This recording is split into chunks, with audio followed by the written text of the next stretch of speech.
இந்த நாள் தேவன் நம்மை கொண்டு வந்து ಈ ದಿನದಲ್ಲಿ ದೇವರು ನಮ್ಮನ್ನು ಕೊಂಡು ಬಂದು ಆರಾಧಿಕ ಕೊಡುತ್ತ நல்ல ஒரு கிருபைக்காக நன்றி செலுத்துகிறோம். ಆತನನ್ನು ಆರಾಧನೆ ಮಾಡೋದಕ್ಕೆ ಶ್ಲಾಘ್ಯವನ್ನು ಕೊಟ್ಟಿದ್ದಕ್ಕಾಗಿ ಅದಕ್ಕೆ ಕೃತಜ್ಞ ಸ್ತುತಿಗಳನ್ನು ಹೇಳುತ್ತೇನೆ. தேவன் ஒவ்வொரு நாளும் நம்மை நடத்தி வந்திருக்கிறார். ದೇವರು ಒಂದೊಂದು ದಿನವೂ ನಮ್ಮನ್ನು ನಡೆಸುತ್ತಾ ಬರ್ತಿದ್ದಾರೆ. ஆபிரகாமின் தேவன் ಅಬ್ರಹಾಮನ ದೇವರು ஆபிரகாமை அழைத்து ಅಬ್ರಹಾಮನನ್ನು ಕರೆದು அவனை ஆசீர்வதித்தார். ಅವನನ್ನು ಆಶೀರ್ವದಿಸಿದರು. ஒரு பெரிய செல்வ சீமனாய் தேவன் மாற்றினார். ಆತನನ್ನು ದೊಡ್ಡ ಶ್ರೀಮಂತನಾಗಿ ದೇವರು ಮಾರ್ಪಡಿಸಿದರು. அதே ஆசீர்வாதம் ಅದೇ ಆಶೀರ್ವಾದವು தேவன் நமக்கும் வைத்திருக்கிறார். ದೇವರು ನಮಗೂ ಇಟ್ಟಿದ್ದಾನೆ. வேதம் சொல்கிறது ಸತ್ಯ ವೇದವು ಹೇಳುತ್ತದೆ ஆபிரகாமின் ஆசீர்வாதம் ಅಬ್ರಹಾಮನ ಆಶೀರ್ವಾದಗಳು கிறிஸ்து இயேசுவின் மகிமையில் அது நிறைவாய் இருக்கிறதா. ಕ್ರಿಸ್ತ ಯೇಸುವಿನ ಮಹಿಮೆಯಲ್ಲಿ ಅದು ಪೂರ್ತಿಯಾಗಿದೆ.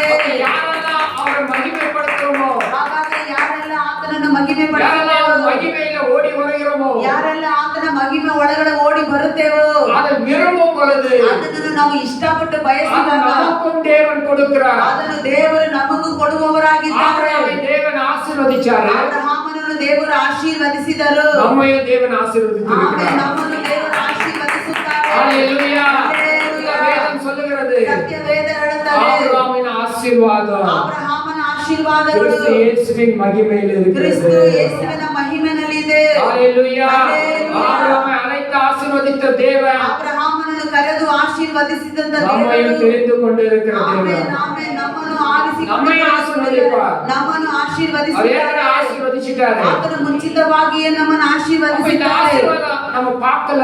ಹಾಗಾದ್ರೆ ಈ ಆಶೀರ್ವಾದವನ್ನು ಇನ್ನು ನಾವು ಕಾಣಲಿಲ್ಲ. இன்னைக்கு நிறைய பேர் நீங்க சொல்லலாம், ಆ ರೀತಿ ಅನೇಕ ನೀವು ஒருவேளை ಹೇಳಬಹುದು. உங்க இருதயத்துல அப்படி நீங்க எடுத்துக்கொள்ளலாம். ಒಂದು ವೇಳೆ ನಿಮ್ಮ ಹೃದಯದಲ್ಲಿ ಕೂಡ ಅಂತ ರೀತಿಯಲ್ಲಿ ತೆಗೆದುಕೊಳ್ಳಬಹುದು. இந்த ஆசீர்வாதத்தை நம்ம பார்க்கணும்னா ಈ ಆಶೀರ್ವಾದವನ್ನು ನಾವು நம்ம ನೋಡಬೇಕಾದ್ರೆ என்ன செய்யணும்? ನಾವು ಏನು ಮಾಡಬೇಕು? நீதிமொழிகள் புஸ்தகம் 18ஆம் அதிகாரத்தை நம்ம எடுத்துக்கொள்வோம். ಜ್ಞಾನೋಕ್ತಿ ಪುಸ್ತಕದಲ್ಲಿ 18ನೇ ಅಧ್ಯಾಯವನ್ನು ನಾವು ತೆಗೆದುಕೊಳ್ಳೋಣ.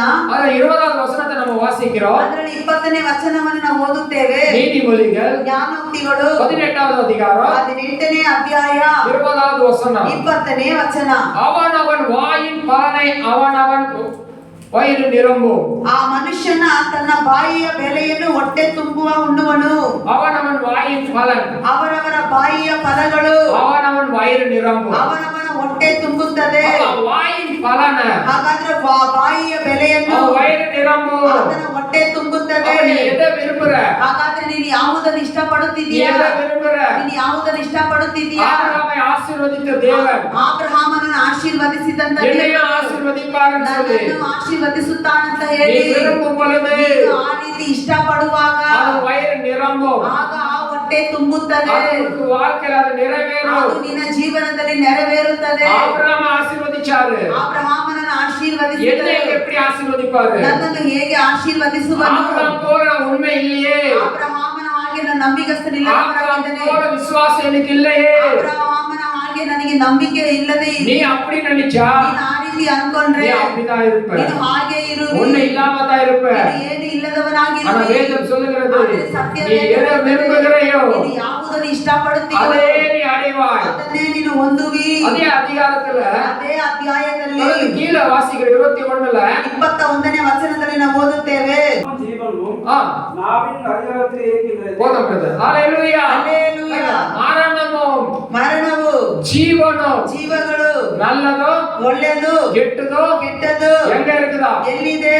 நாவின் அதிகாரம். ನಾಲಿಗೆಯ ವಶದಲ್ಲಿ ಇದೆ. அப்ப நீ எது நல்லதா எடுத்து பேசினா நல்லதா நடக்கும். ಹಾಗಾದ್ರೆ ಒಳ್ಳೆಯದನ್ನು ತೆಗೆದು ಮಾತನಾಡುವಾಗ ಒಳ್ಳೆಯದಾಗುತ್ತದೆ. நீ கெட்டதா பேசினா கெட்டது நடக்கும். ನೀನು ಕೆಟ್ಟದನ್ನು ಮಾತನಾಡುವಾಗ ನಿನಗೆ ಕೆಟ್ಟದಾಗುತ್ತದೆ. ஹalleluya. ஹalleluya. மரணம் பேசக்கூடாது. ಹಾಗಾದ್ರೆ ಮರಣವನ್ನು ಮಾತನಾಡಬಾರದು. மரணத்தை பேசினா அது நாவல் அதிகாரத்துல இருக்குதா? ಮರಣವನ್ನು ಮಾತನಾಡಬೇಕಾದ್ರೆ ಅದು ನಾಲಿಗೆ ವಶದಲ್ಲಿ நீ ಇದೆ. ஜீவன பேசு. ನೀನು ಜೀವವನ್ನು ಮಾತನಾಡು. அது அதிகாரம் தான். ಅದು ಅದೇ ಅಧಿಕಾರ. வாயின் அதிகாரம். ನಿಮ್ಮ ನಾಲಿಗೆ ಅಧಿಕಾರವಾಗಿದೆ. ಜೀವ ಬರು. ಆ ಜೀವ ಬರುತ್ತದೆ. ஹalleluya. ಹಲ್ಲೆಲೂಯಾ. ஒரு ஊழியக்காரர் ಒಂದು ಸೇವಕರು தன் மனைவி கிட்ட சொல்லி இருக்கிறாரு. ತನ್ನ ಹೆಂಡತಿಯ ಬಳಿಯಲ್ಲಿ ಹೇಳಿದ್ದಾರೆ. அவர் சபையில வர்ஷிப் பண்ணிட்டு இருந்தாரு. ಅವರು ಸಭೆಯಲ್ಲಿ ಆರಾಧನೆ ಮಾಡುತ್ತಿದ್ದರು. வர்ஷிப் எல்லாம் முடிச்சிட்டு ವರ್ಷಿಪ್ ಎಲ್ಲ ಆದ ಮೇಲೆ ஆராதனை முடிச்சிட்டு ಆರಾಧನೆ ಎಲ್ಲ ಮುಗಿದ ನಂತರ மத்தியானம் வீட்டுக்கு போகும்போது ನಾವು ಮಧ್ಯಾಹ್ನ ಮನೆಗೆ ಹೋಗುವಾಗ அவர் மனைவிக்கு சொன்னாரா, ಹೆಂಡತಿಗೆ ಹೇಳಿದ್ರು, கார்ல போகும்போது ஏதாவது ஆயிடுச்சுன்னா ಕಾರಲ್ಲಿ ಹೋಗಬೇಕಾದ್ರೆ ನಮ್ಗೆ ಏನಾದ್ರೂ ಆದರೆ எப்படி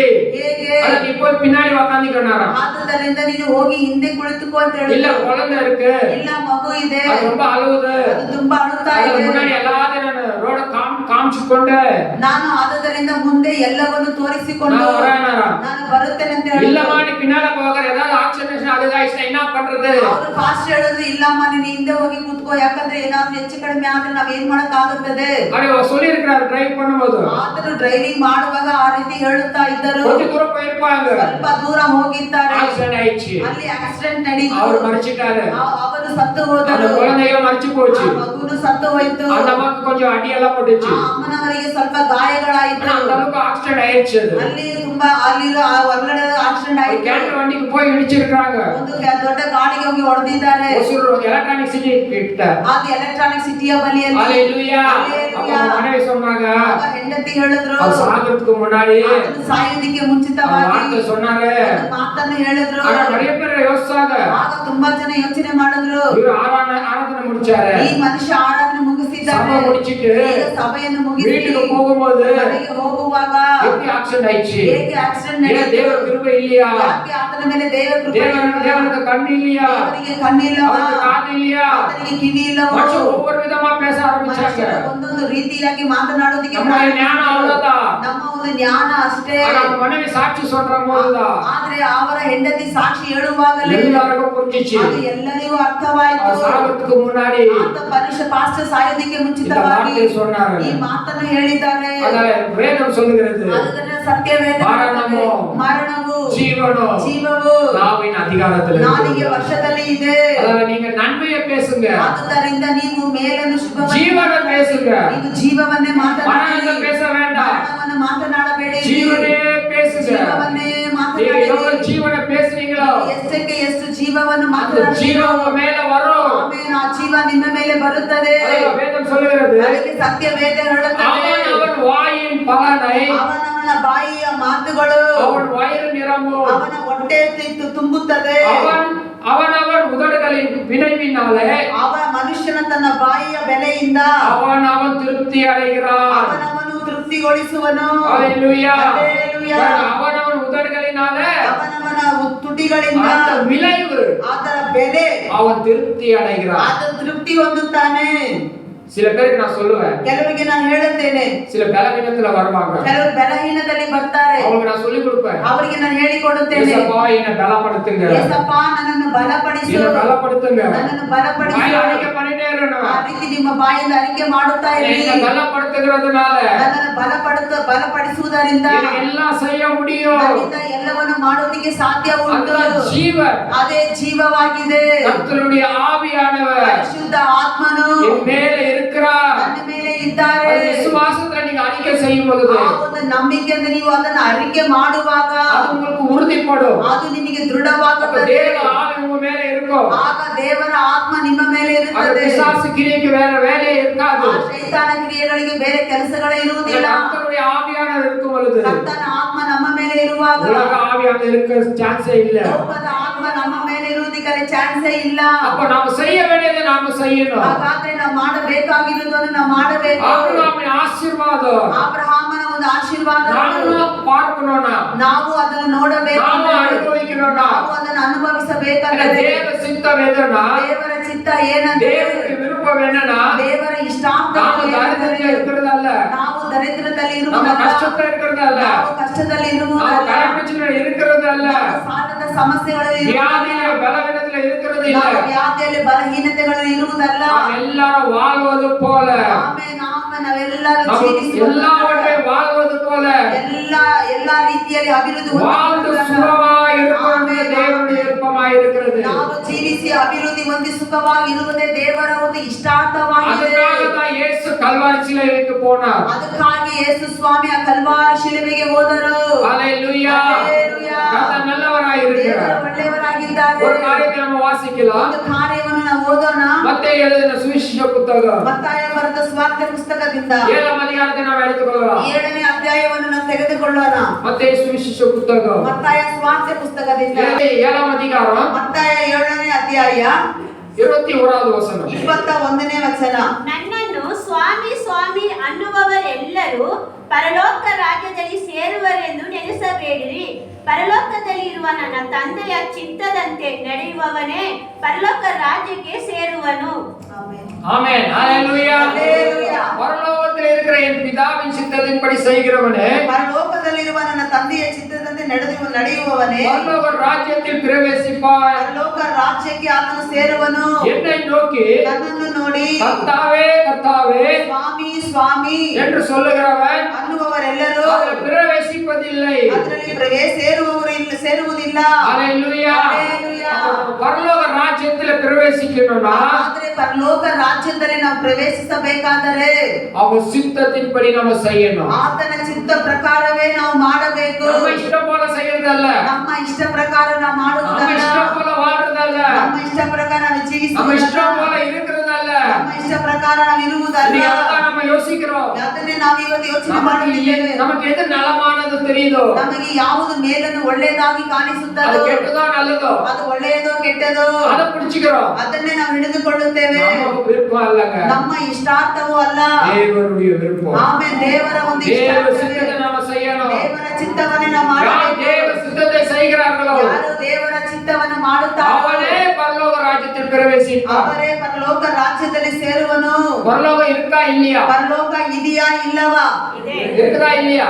ಇದೆ. ஹalleluya. ஹalleluya. அப்ப பரலோகம் இருக்கிறது உண்மைதான். ಹಾಗಾದ್ರೆ ಪರಲೋಕ ಇರುವುದು ಸತ್ಯವೇ. ஆனா அந்த பரலோக ராஜ்யத்தை நாம் பிரவேசிக்கணும். ಆದ್ರೆ ಆ ಪರಲೋಕ ರಾಜ್ಯದ ಒಳಗಡೆ ನಾವು ಸೇರಬೇಕು. அது தேவ சித்தம். ಅದು ದೇವರ அப்ப ಚಿತ್ತವಾಗಿದೆ. நாம அப்ப பிரவேசிக்கணும்னா ನಾವು ಅದರ ಒಳಗಡೆ ಪ್ರವೇಶ ಮಾಡಬೇಕಾದರೆ தேவனுடைய சித்தத்தை விருப்பத்தை நாம் செய்ய வேண்டும். ದೇವರ ತಂದೆಯಾದ ದೇವರ ಚಿತ್ತವನ್ನು ಆತನ ಇಷ್ಟಾರ್ಥವನ್ನು அவர் விருப்பத்தை நாம் செய்யும் பொழுதுதான் ಆತನ ಇಷ್ಟಾರ್ಥವನ್ನು ನಾವು ಮಾಡುವಾಗಲೇ நாம் அதை பெற்றுக்கொள்ள முடியும். ನಾವು ಅದನ್ನು ಹೊಂದುವುದಕ್ಕೆ ಸಾಧ್ಯವಾಗುತ್ತದೆ. சரி, இன்னும் கேக்குறேன், ನಾನು ಇನ್ನೂ ನಿಮ್ಮನ್ನು ಒಂದು ಕೇಳುತ್ತೇನೆ. தேவனுடைய சித்தம் என்னென்ன இருக்கு? ದೇವರ ಚಿತ್ತ ಏನೇನು ಇದೆ?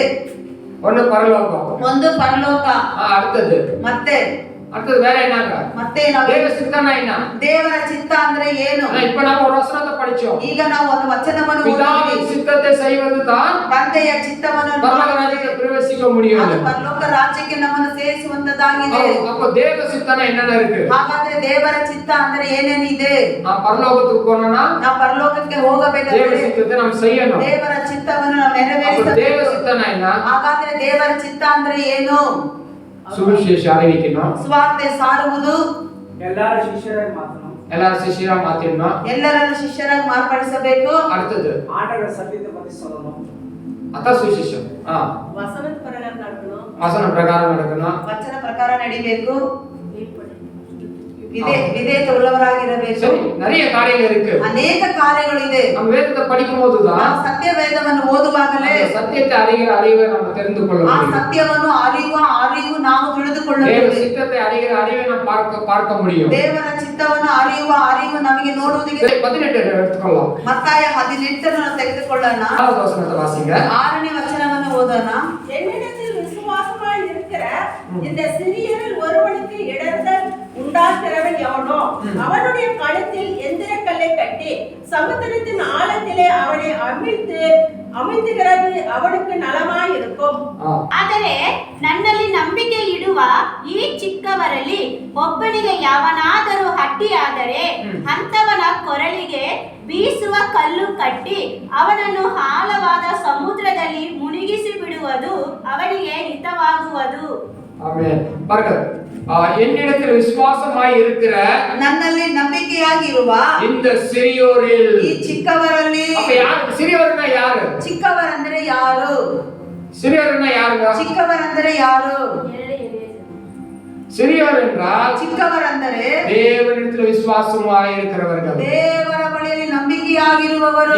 நீங்க எல்லாரும் தேவனிடத்தில் விசுவாசம் உள்ளவர்களாக இருக்கிறீங்க. ನೀವೆಲ್ಲರೂ ದೇವರ ಬಳಿಯಲ್ಲಿ ನಂಬಿಕೆ ಉಳ್ಳವರಾಗಿದ್ದೀರಾ? நம்பிக்கை இருக்கிறீங்களா? ನಂಬಿಕೆಯಾಗಿದ್ದೀರಾ? விசுவாசம் உள்ளவராக இருக்கிறீங்களா? ವಿಶ್ವಾಸ அப்ப ಉಳ್ಳವರಾಗಿದ್ದೀರಾ? நீங்கள் தான் ಹಾಗಾದ್ರೆ ನೀವು தேவனுடைய பார்வையில ದೇವರ ದೃಷ್ಟಿಯಲ್ಲಿ சிறியவர்களாக இருக்கிறீங்க. ನೀವು ಚಿಕ್ಕವರಾಗಿದ್ದೀರಾ. அதே அதிகாரத்துல ಅದೇ ಅಧ್ಯಾಯದಲ್ಲಿ 14வது வசனத்தை வாசித்து பாருங்க. 14ನೇ ವಚನವನ್ನು ನಾವು ಓದಿ ನೋಡೋಣ. இந்த இவ்விதமாய் ಹೀಗೆಯೇ இந்த சிறியோரில் ಈ ಚಿಕ್ಕವರಲ್ಲಿ ஒருவனாகிலும் ಒಬ್ಬನಾದರೂ ಯಾರಾದರೂ கெட்டு போவது ಕೆಟ್ಟು ಹೋಗುವುದು பரலோகத்தில் இருக்கிற ಲೋಕದಲ್ಲಿರುವ பிதாவின் சித்தம் அல்ல. ನಿಮ್ಮ ತಂದೆಯ ಚಿತ್ತವಲ್ಲ. ஹalleluya. ஹalleluya. இந்த சிறியோர் ಈ ಚಿಕ್ಕವರಲ್ಲಿ நீங்க ನೀವು கெட்டு போவது ಕೆಟ್ಟು ಹೋಗುವುದು தேவ சித்தம் இல்ல. ದೇವರ ಚಿತ್ತವೇ ಅಲ್ಲ. ஹalleluya. ஹalleluya. தேவனுடைய விருப்பம் என்ன? ದೇವರ ಒಂದು இங்க ಇಷ್ಟಾರ್ಥವೇನು? கூடி இருக்கிற நீங்க ಇಲ್ಲಿ ಕೂಡಿ ಬಂದಿರುವ ನೀವು ஒருவரும் கெட்டு போகாமல் இருக்கணும். ಒಬ್ಬನಾದರೂ ಕೆಟ್ಟು ಹೋಗದೆ ಇರಬೇಕು. அதுதான் தேவனுடைய சித்தமாய் இருக்கிறது. ಅದೇ ದೇವರ ಚಿತ್ತವಾಗಿದೆ. ஹalleluya. ஹalleluya. தேவன் இந்த சித்தம் இருக்கும் பொழுது ದೇವರಿಗೆ ಈ ಚಿತ್ತ ಇರುವಾಗ தேவ சித்தம் என்னன்னு நாமளும் அறிந்து கொள்ளணும். ದೇವರ ಚಿತ್ತ ಏನು ಎಂಬುದಾಗಿ ನಾವು ಅರಿತುಕೊಳ್ಳಬೇಕು. வாசித்து பாருங்க ஒரு வசனத்தை. ಓದಿ ನೋಡಿ ಒಂದು ವಚನವನ್ನು. 1 தீமோத்தேயு புத்தகம் 1 தீಮೋಥೆಯು ಪುಸ್ತಕದಲ್ಲಿ 1 தீமோத்தேயு 1 தீಮೋಥೆಯು எடுத்துக்க வாசிக்கலாம். 2 அதிகாரம் 4வது வசனம். 2ನೇ ಅಧ್ಯಾಯ 4ನೇ ವಚನ. ಎಲ್ಲಾ ಮನುಷ್ಯರು ರಕ್ಷಣೆಯನ್ನು ಹೊಂದಿ ಸತ್ಯದ ಜ್ಞಾನಕ್ಕೆ ಸೇರಬೇಕೆಂಬ ಆತನ ಚಿತ್ತವಾಗಿದೆ. போதும். தமிழ்ல வாசிக்கலாமாங்க? எல்லா மனுஷரும் ரட்சிக்கப்படவும் சத்தியத்தை அறிகிற அறிவையும் அடையவும் அவர் சித்தமுள்ளவராய் இருக்கிறது. ಆಮೆನ್. பாருங்க, எல்லாரும் ரட்சிக்கப்படணும். ನೋಡಿ ಎಲ್ಲರೂ ರಕ್ಷಣೆ ಹೊಂದಬೇಕು. எல்லாரும் ரட்சிக்கப்படணும். ಎಲ್ಲರೂ ರಕ್ಷಣೆ ಹೊಂದಬೇಕು. ஒருத்தரும் கெட்டு போறது தேவ விருப்பம் இல்ல. ಒಬ್ಬರಾದರೂ ಕೆಟ್ಟು ಹೋಗುವುದು ದೇವರ ಚಿತ್ತವಲ್ಲ. எல்லாரும் ரட்சிக்கப்படணும். ಎಲ್ಲರೂ ರಕ್ಷಣೆ ಹೊಂದಬೇಕು. அது சத்தியத்தை அறிகிற அறிவை அடையணும். ಅವರು ಸತ್ಯವನ್ನು ಅರಿಯುವ ಅರಿಯನ್ನು ಹೊಂದಿಕೊಳ್ಳಬೇಕು. சத்தியம் தெரியாத யாரும் இருக்க கூடாது. ಸತ್ಯವನ್ನು ತಿಳಿಯದೆ ಯಾರು ಇರಬಾರದು. எல்லாரும் சத்தியத்தை கற்று இருக்கணும். ಎಲ್ಲರೂ ಸತ್ಯವನ್ನು ಕಲಿತುಕೊಂಡವರಾಗಿರಬೇಕು. சத்தியத்தை அறியணும். ಸತ್ಯವನ್ನು ಅರಿಯಬೇಕು. சத்தியத்தை அறிந்தா ಸತ್ಯವನ್ನು ಅರಿಯುತ್ತಾರೆ. சத்தியம் நம்மை விடுதலையாக்கும். ಆ ಸತ್ಯವೇ ನಮ್ಮನ್ನು ಬಿಡುಗಡೆ ಮಾಡುತ್ತದೆ. சத்தியத்தை அறியவோ ಸತ್ಯವನ್ನು ಅರಿತುಕೊಳ್ಳುವುದಕ್ಕೆ அறிகிற அறிவையோ ಅದನ್ನು ಅರಿಯುವ ಜ್ಞಾನವನ್ನು நாம் அடைந்தவர்களா இருக்கணும். ನಾವು ಅದನ್ನು ಹೊಂದಿದವರಾಗಿರಬೇಕು. ஒன்றும் தெரியாதுன்னு சொல்லக்கூடாது. ನಾವು ಏನು ಗೊತ್ತಿಲ್ಲ ಅಂತ ನಾವು இது ಹೇಳಬಾರದು. தெரியாமலே இருக்கக்கூடாது. ಏನು ಗೊತ್ತಿಲ್ಲದವರಾಗಿರಬಾರದು. அதான் நிறைய பேருக்கு நாம சொல்லியிருக்கிறோம். ಅದಕ್ಕೆ ನಾವು ತುಂಬಾ ಜನಗಳಿಗೆ ಹೇಳುತ್ತಿದ್ದೇವೆ. மத்தேயு புஸ்தகத்தை எடுத்துட்டு வாங்க. ಮತ್ತಾಯ ಪುಸ್ತಕವನ್ನು ಬರೆದುಕೊಂಡು ಬನ್ನಿ. மார்க்கையும் படிச்சுட்டு மார்க் எழுதிட்டு வாங்க. ಮಾರ್ಕ್ ಪುಸ್ತಕವನ್ನು ಓದಿ ಅದರಲ್ಲಿರುವ ಕಾರ್ಯವನ್ನು ಬರೆದುಕೊಂಡು ಬನ್ನಿ. சில பேர் போன மாசமே மத்தேயு எழுதி கொடுத்துட்டாங்க. ಕೆಲವರು ಓದು ತಿಂಗಳ ಮತ್ತಾಯ ಬರೆದು ಕೊಟ್ಬಿಟ್ರು. சில மார்க் எழுத இந்த மாதம் சொல்லியிருந்தோம். ನಾನು ಮಾರ್ಕ್ ಬರೀಬೇಕಾಗಿ ಈ ತಿಂಗಳು ನಾವು ಹೇಳಿದ್ವಿ. அந்த ஒரு 4 பேர் எழுதி கொடுத்திருக்காங்க. ಅದರಲ್ಲಿ 4 ಜನ ಬರೆದು ಕೊಟ್ಟಿದ್ದಾರೆ. மீடியால கொடுக்கல. ಇನ್ನು ಮಿಕ್ಕಿದವರು ಕೊಡ್ಲಿಲ್ಲ. டைம் இல்ல பாஸ்டர். ಟೈಮ್ ಇಲ್ಲ ಪಾಸ್ಟರ್. ஹalleluya. ಹalleluya. நான் சொல்லியே உங்களுக்கு டைம் இல்லன்னா, ನಾವು ಹೇಳಿಯೇ ನಿಮಗೆ ಸಮಯ ಇಲ್ಲ ಅಂದರೆ, நான் சொல்லியே நீங்க பைபிள் படிக்கிறது இல்லன்னா, ನಾವು ಹೇಳುವಾಗಲೇ ನೀವು ಬೈಬಲ್ ಓದಲಿಲ್ಲ ಅಂದರೆ, சொல்லாமலே இருந்தா ನೀವು ಹೇಳದೇನೆ ಇದ್ದರೆ நீங்க படிக்காம முழுசா பைபிளே தொட மாட்டீங்க. ಹಾಗಾದ್ರೆ ನಾವು ಬೈಬಲ್ ಸತ್ಯ ವೇದವನ್ನು ಮುಟ್ಟೋದೇ ಇಲ್ಲ. அப்படி இருக்க கூடாது. ಆ ರೀತಿ ನಾವು ಇರಬಾರದು. ನಾವು தேவனுக்காக ನಾವು ದೇವರಿಗೋಸ್ಕರ ஒரு நாளைக்கு ಒಂದು ದಿನಕ್ಕೆ 1 மணி நேரமாவது அவருக்கு கொடுங்க. 1 ಗಂಟೆ ಕಾಲ ನಾವು ಕೊಡುವವರಾಗಿರಬೇಕು. தேவனுக்கு நாம் கொடுக்கணும். ದೇವರಿಗೆ ನಾವು ಕೊಡಲೇಬೇಕು. டைம் இல்ல அது இல்ல நம்ம சொல்லவே கூடாது. ಅದಕ್ಕೆ ಸಮಯ ಇಲ್ಲ ಅಂತ ಆ ರೀತಿಯಲ್ಲಿ ನಾವು ಹೇಳಬಾರದು. நம்முடைய பங்கு அங்க இருக்கணும். ನಮ್ಮ ಒಂದು ಪಾಲು ಅಲ್ಲಿ ಇರಬೇಕು. சபையில நமக்கு பங்கு இருக்கணும். ಸಭೆ ಒಳಗಡೆ ನಮಗೆ ಪಾಲಿರಬೇಕು. என்ன பங்கு?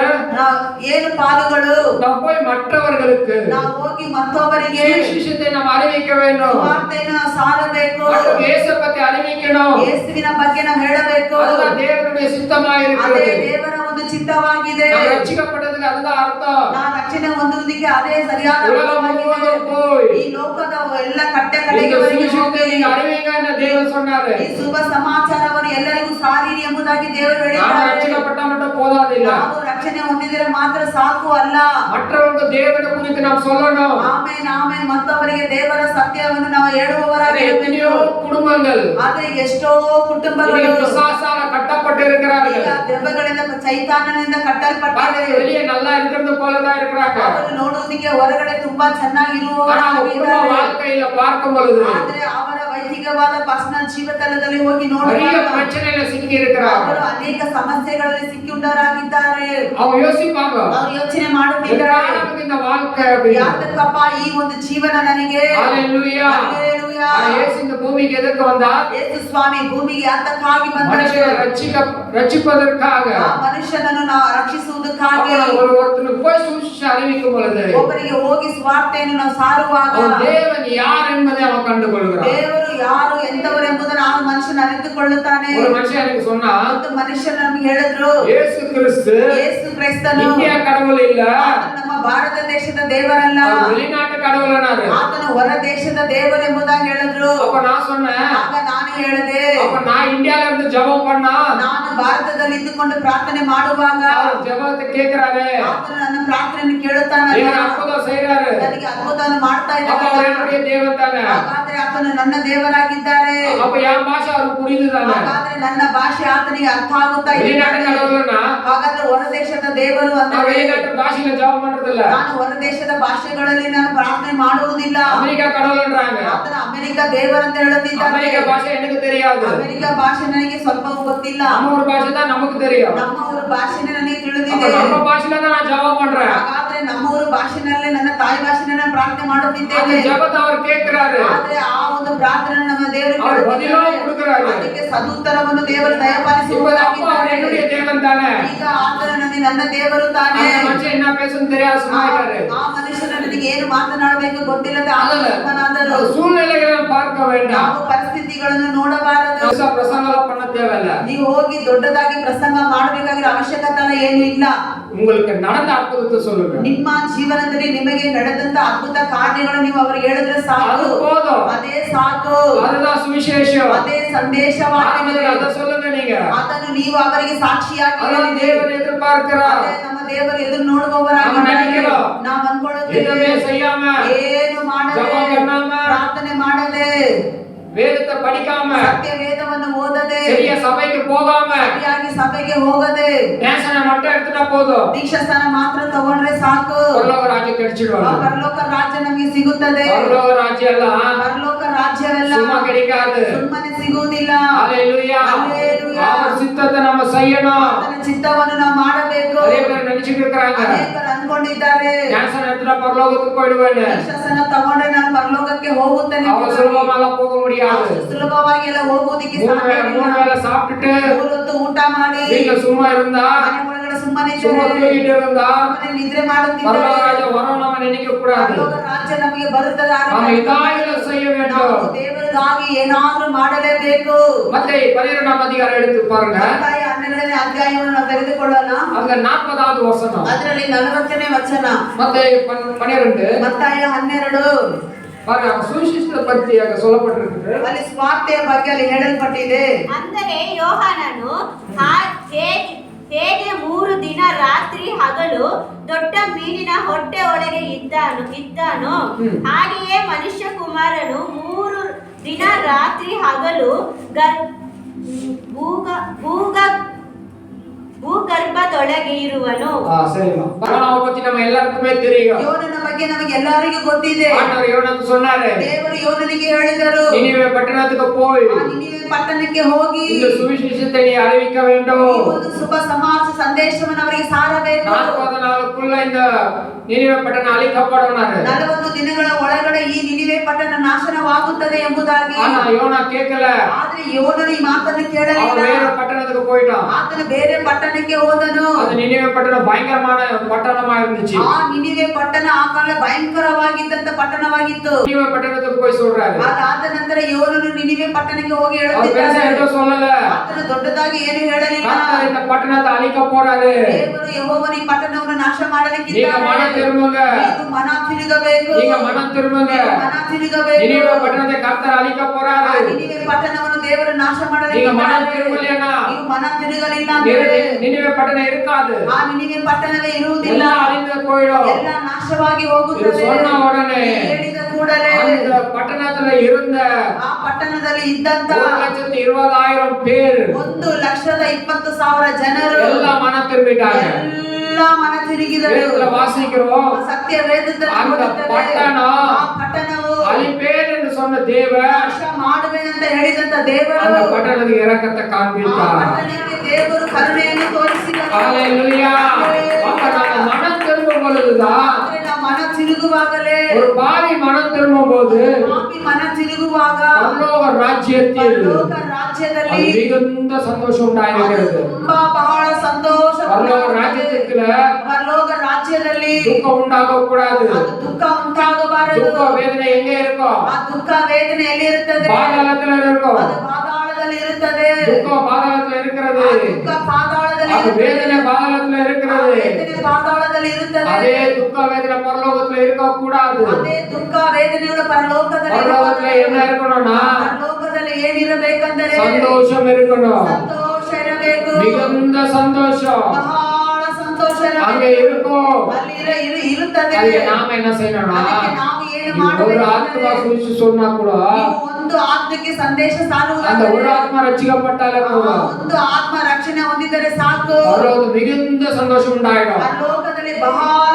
ಸಂತೋಷ உங்க நிமித்தம் ನಿಮ್ಮ ನಿಮಿತ್ತವಾಗಿ பரலோக சந்தோஷம் உண்டாகுது. Amen, amen. ಪರಲೋಕ ಸಂತೋಷವಾಗಿರುತ್ತದೆ. ஹalleluya. ஹalleluya. நம்ம மனுஷனை சந்தோஷப்படுத்துறதுக்கு ಅದು ಮನುಷ್ಯನನ್ನು இந்த ಸಂತೋಷಪಡಿಸುವುದಕ್ಕೆ பூமியில வர ஒவ்வொரு மனுஷனை சந்தோஷப்படுத்துறதுக்கு ಭೂಮಿಯಲ್ಲಿ ಜೀವಿಸುವ ಒಂದೊಂದು ಮನುಷ್ಯನ ಸಂತೋಷ நாம என்னெல்லாம் செய்யறோம்? ನಾವು ಏನೆಲ್ಲ ಮಾಡುತ್ತೇವೆ. ஆனா பரலோக சந்தோஷப்படுத்துறதுக்கு ಆದ್ರೆ ಪರಲೋಕ ಸಂತೋಷ ಪಡಿಸುವುದಕ್ಕೆ ஒரு ஆத்மானை ಒಂದು ஆதாயப்படுத்தினா ಆತ್ಮವನ್ನು ನೀನು ಆದಾಯ ஒரு பாவி ಮಾಡಬೇಕು. மனம் திரும்பினாலே ಒಂದು போதும். ಪಾಪಿ ಮನ ತಿರುಗಿದರೆ ಸಾಕು. ஹalleluya. ஹalleluya. நம்மளால முடியாதுன்னு சொல்லாதீங்க. ನಮ್ಮಿಂದ ಆಗುವುದಿಲ್ಲ எனக்கு ಅಂತ அந்த அளவுக்கு ಹೇಳಬೇಡಿ. ஞானம் இல்லைன்னு சொல்லாதீங்க.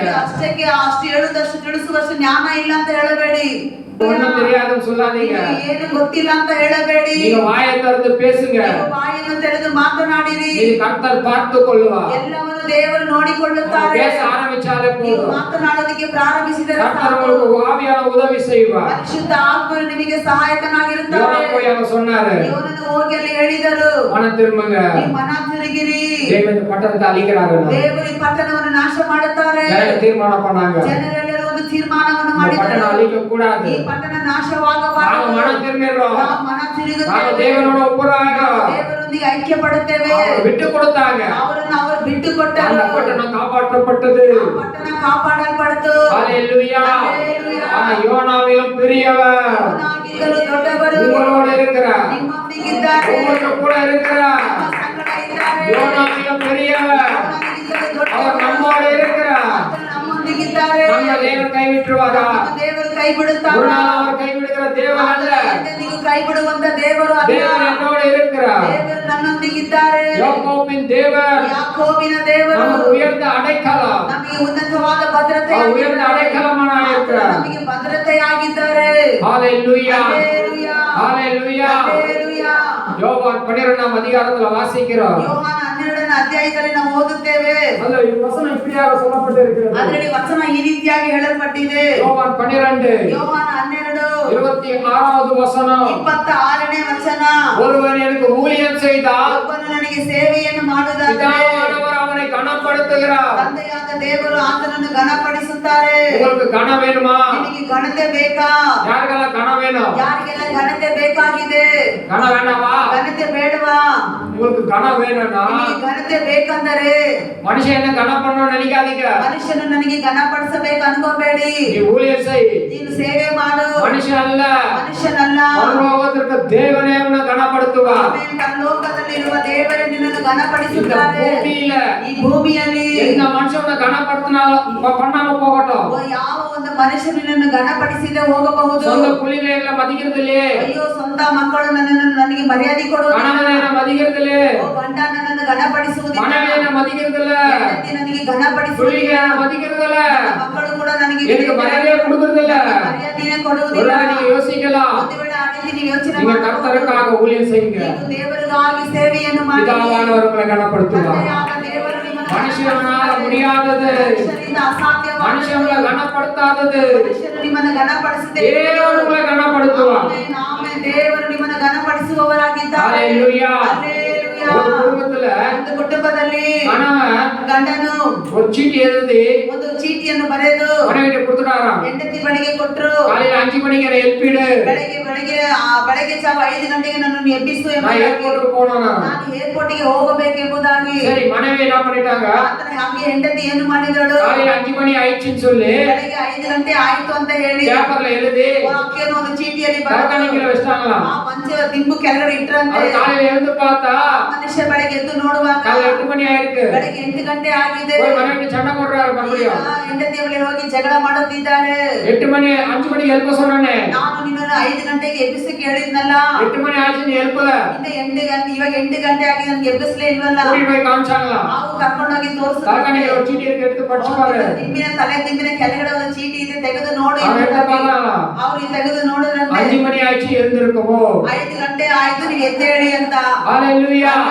இன்னைக்கு நிறைய குடும்பத்துல எப்படி இருக்கு? ಅನೇಕ ಕುಟುಂಬದಲ್ಲಿ ಹೀಗೆ ಇದೆ. இதெல்லாம் இருக்க கூடாது. ಇದೆಲ್ಲ ಇರಬಾರದು. இதெல்லாம் ஒரு பிசாசு கிரியை. ಇದೆಲ್ಲ ಒಂದು ಸೈತಾನ ಕ್ರಿಯೆಯಾಗಿದೆ. ஹalleluya. நீங்க அறிந்து இதை சரிப்படுத்தணும். ನೀವು ಇದನ್ನು ಅರಿತುಕೊಂಡು ನಿಮ್ಮ ಕುಟುಂಬವನ್ನು ಸರಿಪಡಿಸಿಕೊಳ್ಳಬೇಕು. ஒருமன வாரணும். ನಮ್ಮ ಕುಟುಂಬದಲ್ಲಿ ನಮಗೆ ಯಾವಾಗಲೂ ಒಗ್ಗಟ್ಟು ಒಂದು ಮನಸ್ಸು ಬರಬೇಕು. ವಾಸಿக்கலாம். ನಾವು ಓದೋಣ. ಯೋಹಾನ 12:26 ವಾಸಿಗೆ ಯಾರಾவது? ಯೋಹಾನ 12:26 ಸಹ ನಾವು ಓದೋಣ. ಯಾವನಾದರೂ ನನ್ನ ಸೇವೆಯನ್ನು ಮಾಡುವನಾದರೆ ನನ್ನ ಹಿಂದೆ ಬರಲಿ ಮತ್ತು ಎಲ್ಲಿ ನಾನು ಇರುತ್ತೇನೋ ಅಲ್ಲಿ ನನ್ನ ಸೇವಕನು ಸಹ ಇರುವನು. ಯಾವನಾದರೂ ನನ್ನ ಸೇವೆಯನ್ನು ಮಾಡುವನಾದರೆ ತಂದೆಯು ಅವನಿಗೆ ಬಹುಮಾನ ಮಾಡುವನು. ஆமென். ஹalleluya. ஹalleluya. பாருங்க நம்ம ஒருவன் தேவனுக்காக ஊழியம் செய்தால் ಒಬ್ಬನು ದೇವರಿಗಾಗಿ ಸೇವೆಯನ್ನು ಮಾಡುವುದಾದರೆ பிதாவானவர் ತಂದೆಯಾದವರು நம்மை கனப்படுத்துகிறார். ತಂದೆಯಾದ ದೇವರು ಅಂತ ಅವನನ್ನು ಬಹುಮಾನ ಮಾಡುತ್ತಾರೆ. பரலோக தேவனை நம்ம கனப்படுத்துறாரு. ಪರಲೋಕ ದೇವರೇ ನಮ್ಮನ್ನು ಘನಪಡಿ ಬಹುಮಾನ அது எவ்வளவு பெரிய ஒரு பாக்கியம் நமக்கு. ನೋಡಿ ನಮಗೆ ಅದು ಎಷ್ಟು ಮಹಾ ದೊಡ್ಡ ಭಾಗ್ಯವಾಗಿದೆ, ಶ್ಲಾಘ್ಯವಾಗಿದೆ. ஒவ்வொருத்தரும் நம்ம ஊழியம் செய்யணும். ಪ್ರತಿ ಒಬ್ಬರು ನಾವು ಸೇವೆ இயேசு ಮಾಡಬೇಕು. நல்லவர்னு சொல்லுங்க. ಯೇಸು ಒಳ್ಳೆಯವರಂತ ಹೇಳಿರಿ. எத்தனையோ குடும்பம் கட்டப்பட்டு ಎಷ್ಟೋ ಕುಟುಂಬಗಳು ಕಟ್ಟಲ್ಪಟ್ಟು மனைவி பிரிஞ்சு இருக்கிறாங்க. ಗಂಡ ಹೆಂಡತಿ ದೂರವಾಗಿ வீட்டுல சமாதானம் இல்லாம இருக்கிறாங்க. ಸಮಾಧಾನ ಇಲ್ಲದವರಾಗಿದ್ದಾರೆ. குடும்பத்துல ஒருமனை இல்லாம இருக்கிறாங்க. ಒಗ್ಗಟ್ಟು ಒಂದು ಮನಸ್ಸು ಇಲ್ಲದವರಾಗಿದ್ದಾರೆ. இதெல்லாம் ஒரு பிசாசு கிரியைகள். ಇದೆಲ್ಲ ಒಂದು ಸೈತಾನ ಕ್ರಿಯೆಯಾಗಿದೆ. இதெல்லாம் சத்தியத்தை அறிகிற இந்த அறிவு நமக்கு தேவை. ಆದ್ದರಿಂದ ಸತ್ಯದ ಮೂಲಕ ಅರಿವು ನಮಗೆ ತುಂಬಾ ಇಂಪಾರ್ಟೆಂಟ್ ಆಗಿ ಬೇಕಾಗಿದೆ. எங்க அது இருக்குதுன்னு கண்டுபிடிச்சு நம்ம குடும்பத்தை சரிப்படுத்திடணும். ಎಲ್ಲಿ ಈ ಒಂದು ಸಮಸ್ಯೆ ತೊಂದರೆ ಇದೆ ಎಂಬುದನ್ನು ಅರಿತು ನಾವು ಅದನ್ನು ಸರಿಪಡಿಸುವವರಾಗಿರಬೇಕು. ரோமர் புத்தகத்தை எடுத்துக்கொள்ளுங்க. ರೋಮರ್ ಪುಸ್ತಕವನ್ನು ತೆಗೆದುಕೊಳ್ಳೋಣ. வாசிக்கலாம் 12. ರೋಮರ್ 12 ಅಧಿಕಾರ ரோமர் 12வது அதிகாரம் 12ನೇ ಅಧ್ಯಾಯ 6வது வசனம் 6ನೇ ವಚನ. ದೇವರು ನಮಗೆ ಕೃಪೆ ಮಾಡಿದ ಪ್ರಕಾರ ನಾವು ಬೇರೆ ಬೇರೆ ವರಗಳನ್ನು ಹೊಂದಿದ್ದೇವೆ. ಹೊಂದಿದ ವರವು ಪ್ರವಾದನೆಯ ರೂಪವಾಗಿದ್ದರೆ ನಮ್ಮ ವಿಶ್ವಾಸ ವರಕ್ಕೆ ತಕ್ಕ ಹಾಗೆ ಪ್ರವಾದನೆ ಹೇಳೋಣ. வாசிக்கலாமா தமிழ்ல? நமக்கு அருளப்பட்ட கிருபையின்படியே நமக்கு அருளப்பட்ட கிருபையின்படியே நாம் வெவ்வேறான வரங்கள் உள்ளவர்களானபடியினாலே நம்மில் தீர்க்க தரிசனம் சொல்லுகிற வரத்தை உடையவன் விசுவாச பிரமாணத்தை கேட்கிறதாக சொல்ல கடவன். அதை கண்டினியூ பண்ணுமா? ஊழியம் செய்கிறவன் ஊழியத்திலும் போதிக்கிறவன் போதிக்கிறதிலும் புத்தி சொல்லுகிறதிலும் புத்தியையும் தரித்திருக்க கடவன். ஆமென். ஹalleluya. ஒருத்தருக்கு புத்தி சொல்றது கூட ಒಬ್ಬರಿಗೆ ಒಬ್ಬರು ಬುದ್ಧಿ ಹೇಳಿಕೊಳ್ಳುವುದರಲ್ಲಿಯೂ அதுவும் ஊழியம் தான். ಅದು ಕೂಡ ಸೇವೆಯಾಗಿದೆ. சொல்றது ஊழியம். ಪ್ರವಾದನೆ ಹೇಳುವುದು ಒಂದು ಸೇವೆ. ಸುವಿಶೇಷ சொல்றது ஒரு ஊழியம். ಸುವಾರ್ತೆ ಸಾರುವುದು ಒಂದು ಸೇವೆ. பாட்டு பாடுறது ஒரு ஊழியம். ಹಾಡು ಹಾಡುವುದು ಒಂದು ಸೇವೆ. இதுதான் நினைச்சுக்க கூடாது. ಇದು ಮಾತ್ರ ಅನ್ಕೋಬಾರದು. ஒருத்தருக்கு ஆலோசனை சொல்றது, ಒಬ್ಬರಿಗೆ ಒಬ್ಬರು ಆಲೋಚನೆ ಹೇಳಿಕೊಳ್ಳಬೇಕು, ಅವರ வழி நடத்துறது, ಅವರನ್ನು ಮಾರ್ಗ ನಡೆಸುವುದು, இதெல்லாம் கூட ஊழியம் தான். ಇದೆಲ್ಲ ಕೂಡ ಸೇವೆಯಾಗಿದೆ. இதுதான் தேவனுடைய சித்தமாய் இருக்கிறது. ಇದೇ ದೇವರ ಚಿತ್ತವಾಗಿದೆ. இதை நாம் கடைபிடிக்கணும். ಅದನ್ನು ನಾವು ಕೈಗೊಂಡು ನಡೆಯಬೇಕು. தேவன் நமக்கு ஓய்விನ ஆயத்தப்படுத்தி இருக்கிறார். ದೇವರು ನಮಗೆ ಸಬ್ಬತ್ ದಿನವನ್ನು ಸಿದ್ಧ ಮಾಡಿ ಇಟ್ಟಿದ್ದಾರೆ. இதனால சரியாய் நாம் பயன்படுத்திக் ಆ கொள்ளலாம். ದಿನವನ್ನು ನಾವು ಸರಿಯಾಗಿ ಉಪಯೋಗ ಮಾಡಿಕೊಳ್ಳಬೇಕು. அதுதான் தேவ சித்தமாய் இருக்கிறது. ಅದೇ ದೇವರ ಚಿತ್ತವಾಗಿದೆ. ஹalleluya. ಹಲ್ಲೆಲೂಯಾ. யோவான் 5ாம் அதிகாரம். ಯೋಹಾನ ಸುವಾರ್ತೆ 5ನೇ ಅಧ್ಯಾಯದಲ್ಲಿ நான் சீக்கிரமா போற வேகமா ನಾನು ಬೇಗ ಹೋಗುತ್ತೇನೆ. யோவான் 5:30. ಯೋಹಾನ 5:30. ನನ್ನಷ್ಟಕ್ಕೆ ನಾನೇ ಏನು ಮಾಡಲಾರೇನು, ತಂದೆ ಹೇಳಿದ್ದನ್ನು ಕೇಳಿ ನ್ಯಾಯ ತೀರಿಸುತ್ತೇನೆ ಮತ್ತು ಸ್ವಂತ ಚಿತ್ತ ನೆರವೇರಬೇಕೆಂದು ಅಪೇಕ್ಷಿಸದೆ ನನ್ನನ್ನು ಕಲಿಸಿದಾತನ ಚಿತ್ತ ನೆರವೇರಬೇಕೆಂದು ಅಪೇಕ್ಷಿಸುವುದರಿಂದ ನಾನು ಮಾಡುವ ತೀರ್ಪು ನ್ಯಾಯವಾಗಿದೆ. பாருங்க, எனக்கு சித்தமானதை நான் தேடாமல் ನನ್ನ ಇಷ್ಟಕ್ಕೆ ನಾನು ಏನು ಮಾಡಲಾರೆನು. என்னை அனுப்பின பிதாவுக்கு சித்தமானதே நான் தேடுகிறபடியால் ನನಗೆ ನನ್ನನ್ನು ಕಳಿಸಿದ ತಂದೆ ಹೇಳಿದನ್ನೇ ನಾನು ಮಾಡುವುದಕ್ಕಾಗಿ என்னுடைய தீர்ப்பு ನನ್ನ ಒಂದು ನ್ಯಾಯ ತೀರ್ಪು அது நீதியாய் இருக்கிறது. ಅದು ನೀತಿಯಾಗಿದೆ. இன்னொரு வசனத்தை வாசிங்க. ಇನ್ನೊಂದು ವಚನವನ್ನು ಓದಿ. லூக்கா 6ஆம் அதிகாரம் ಲೂಕಾ ಸುವಾರ್ತೆ 6ನೇ ಅಧ್ಯಾಯ 28வது வசனம். 28ನೇ ವಚನ.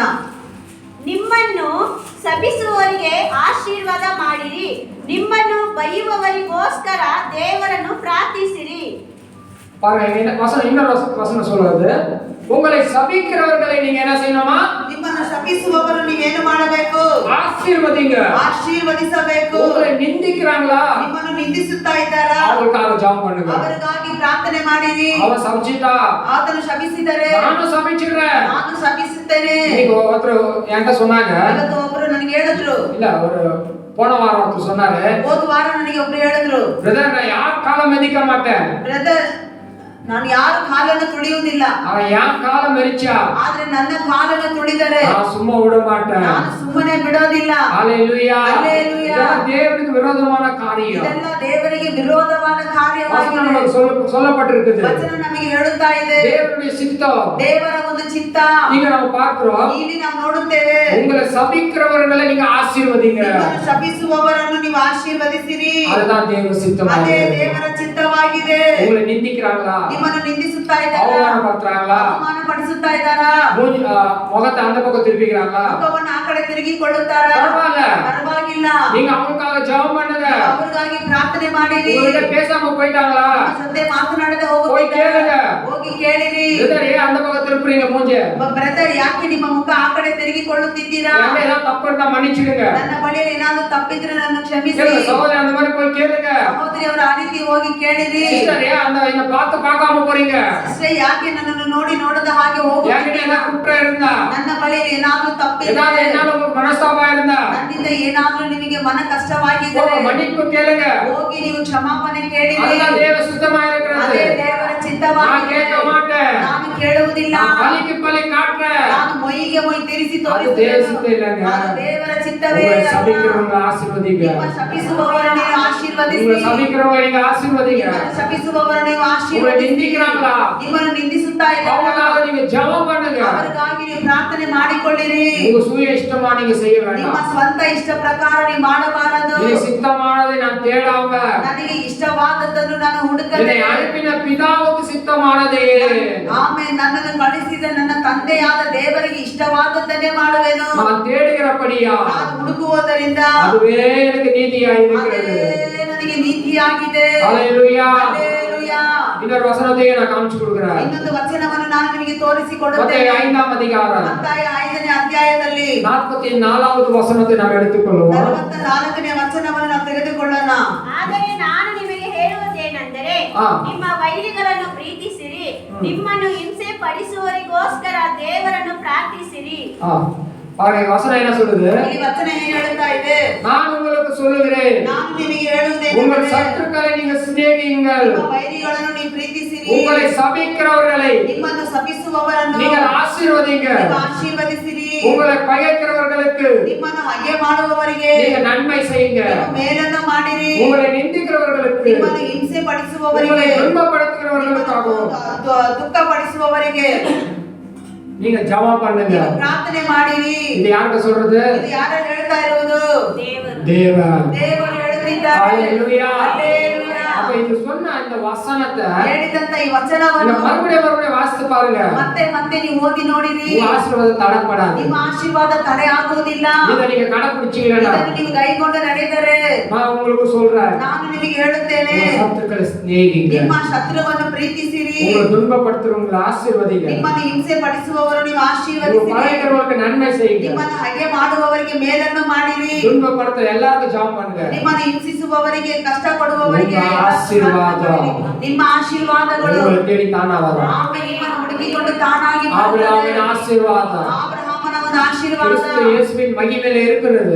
கிறிஸ்து இயேசுவிನ ಮಹಿಮೆನಲ್ಲಿ அதெல்லாம் உங்களுக்கு வரும். ಅದೆಲ್ಲ ನಿಮಗೆ ಬರುತ್ತದೆ. ஆசீர்வாதம்னா ಆಶೀರ್ವಾದಗಳು ಅಂದರೆ நிறைய பேர் பணம் வெள்ளி கோல்டு நினைச்சுக்கிறாங்க. ಬರೀ ಹಣ ಬಂಗಾರ ಬೆಳ್ಳಿ ಚಿನ್ನ ಅನ್ಕೊಂಡಿದೀವಿ. அது வேணும்னா ಅದು ನಮಗೆ ಬೇಕು. ಅದೆಲ್ಲ நமக்கு ಕಷ್ಟம் தான். ಅದಿಲ್ಲ ಅಂದ್ರೆ ನಮಗೂ ಸಹ அது ಕಷ್ಟವಾಗಿರುತ್ತದೆ. நமக்கு தேவை இருக்கு. ಅದು ನಮಗೆ ಅಗತ್ಯವಿದೆ. ஆனா கர்த்தருடைய ஆசீர்வாதம் ಆದ್ರೆ ಯೆಹೋವನ ಆಶೀರ್ವಾದವೇ ಸಮಾಧಾನ, ಅದು ಸಮಾಧಾನ, ಸಂತೋಷ, ಅದು ಸಂತೋಷ, நல்ல ஆரோக்கியம், ಅದು ನಮಗೆ ಆರೋಗ್ಯ, இதெல்லாம் தேவனிடத்திலிருந்து வருதுதான். ಇದೆಲ್ಲ ದೇವರ ಬಳಿಯಿಂದ ನಮಗೆ ವೇದ சொல்லுகிறது. ಅದಕ್ಕೆ ಸತ್ಯ ವೇದ ಹೇಳುತ್ತದೆ. கர்த்தருடைய ஆசீர்வாதமோ ಯೆಹೋವನ ಆಶೀರ್ವಾದವೇ ಐಶ್ವರ್ಯத்தை ತರುವ. ಅದು ನಮಗೆ ಭಾಗ್ಯದಾಯಕವಾಗಿದೆ. ಅದರ ವೇದನೆ இருக்காது. ಅದರಲ್ಲಿ ವ್ಯಸನಗಳು ಇರುವುದಿಲ್ಲ.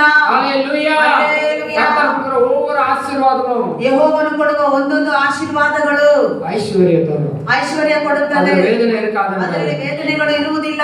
ஹalleluya. ஹalleluya. ವೇದನೆ ಇಲ್ಲದ ಆಶೀರ್ವಾದ நமக்கு வேணும். ವೇದನೆ ಇಲ್ಲದ ಆಶೀರ್ವಾದಗಳು ನಮಗೆ ಬೇಕು. தாவீதுக்கு என்னங்க குறை? ದಾವೀದನಿಗೆ ಏನು ಕೊರತೆ ಇತ್ತು? அரசனாயிருந்த காலத்துல ಆತನು ಅರಸನಾಗಿ ರಾಜನಾಗಿದ್ದಂತ அவருக்கு ಕಾಲದಲ್ಲಿ என்ன குறை இருந்துச்சு? ಆತನಿಗೆ ಏನು ಕೊರತೆ அரண்மனை ಇತ್ತು? இருக்கு, ಆತನಿಗೆ ಅರಣ್ಮನೆ ಇದೆ, வெள்ளி இருக்கு, ಆತನಿಗೆ ಬೆಳ್ಳಿ ಇದೆ, பொண்ணு இருக்கு, ಆತನಿಗೆ ಬಂಗಾರ ಇದೆ. இன்னும் நிறைய வாசிக்கிறோம். ಇನ್ನು ಅನೇಕ ವಿಧವಾಗಿ ಓದುತ್ತೇವೆ. வைடூரியம், ಆತನಿಗೆ ವೈಡೂರ್ಯವಿದೆ, ரத்தன கல்லு, ಆತನಿಗೆ ರಕ್ತನ ಕಳ್ಳುಗಳು. இதெல்லாம் நம்ம பார்க்காததுதான். ಈ ರೀತಿಯಾದ ನಾವು ನೋಡದೇ ಇರುವ ಕಾರ್ಯಗಳು. அதெல்லாம் ஒரு விலை உயர்ந்த பொருளெல்லாம் அவர் வச்சிருந்தாரு. ಇವೆಲ್ಲ ಶ್ರೇಷ್ಠವಾದ ಬೆಲೆ ಉಳ್ಳ ವಸ್ತುಗಳೆಲ್ಲ ಆತನಲ್ಲಿ ಇರುತ್ತಾ ಇತ್ತು. இதெல்லாம் இருந்தோ ಎಲ್ಲವೂ தாவீது ಇತ್ತು. தேவ சமூகத்துல ஜெபம் பண்றாரு.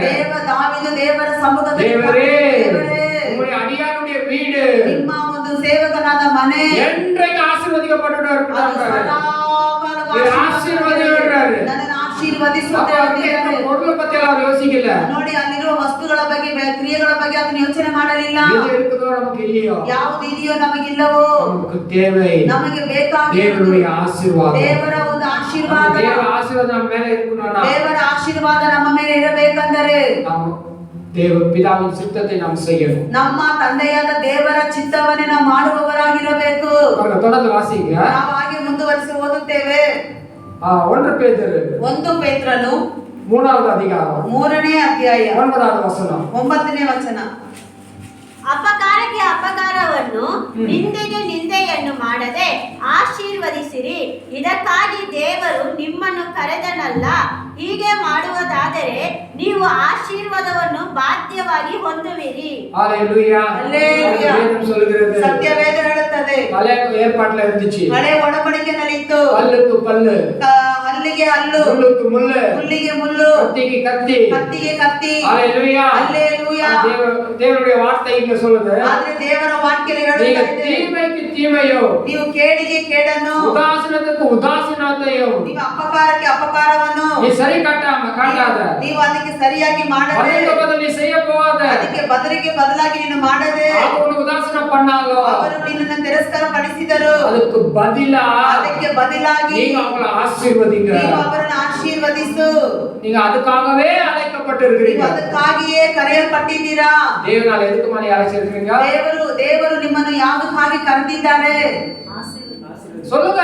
ಆಶೀರ್ವದಿಸುವುದಕ್ಕಾಗಿ, சபிக்கிறதுக்கா, ಸಭಿಸುವುದಕ್ಕ, சண்டை போடுறதுக்கா, ಜಗಳ ಮಾಡುವುದಕ್ಕ, உங்க குடும்பத்துல இருக்கிறவங்க கூட நீ சபிக்க கூடாது. ನಿಮ್ಮ ಕುಟುಂಬದಲ್ಲಿ ಇರುವವರಿಗೆ ಕೂಡ ನೀವು ಶಾಪ ಕೊಡಬಾರದು. கொட்டா அது அவங்க மேல சாபம் வரும். ಕೊಡುವಾಗ ಆ ಶಾಪ ಅವರ ಮೇಲೆ ಬರುತ್ತದೆ. நீங்க தான் பாதிக்கப்பட்டு இருக்கிறீங்க. ಅದರಲ್ಲಿ ನೀವೇ ಬಾಧಿಸಲ್ಪಟ್ಟಿರ್ತೀರಾ. புருஷன் சரியில்லை, ಗಂಡ ಸರಿ ಇಲ್ಲ, மனைவி சரியில்லை, ಪತಿ ಸರಿ ಇಲ್ಲ, பிள்ளைங்க சரியில்லை, ಮಕ್ಕಳು ಸರಿ ಇಲ್ಲ, வீடு சரியில்லை. ಮನೆ ಸರಿ ಇಲ್ಲ. இதெல்லாம் பேசவே கூடாது. நீங்க ಇದೆಲ್ಲ ನಾವು ಮಾತನಾಡಲೇಬಾರದು. இத பேசினா ನೀವು ಮಾತನಾಡುವುದಾದರೆ அப்படியே ஆகும். ಅದು ಹಾಗೆ ಆಗುತ್ತದೆ. இத பேசாதீங்க. ನೀವು ಮಾತನಾಡಬಾರದು. மரணமும் ஜீவனும் நாவின் அதிகாரத்துல கர்த்தர் வச்சிருக்கிறார். ಮರಣವು ಜೀವವು ನಾಲಿಗೆ ವಶದಲ್ಲಿ ಇಟ್ಟಿದ್ದಾರೆ.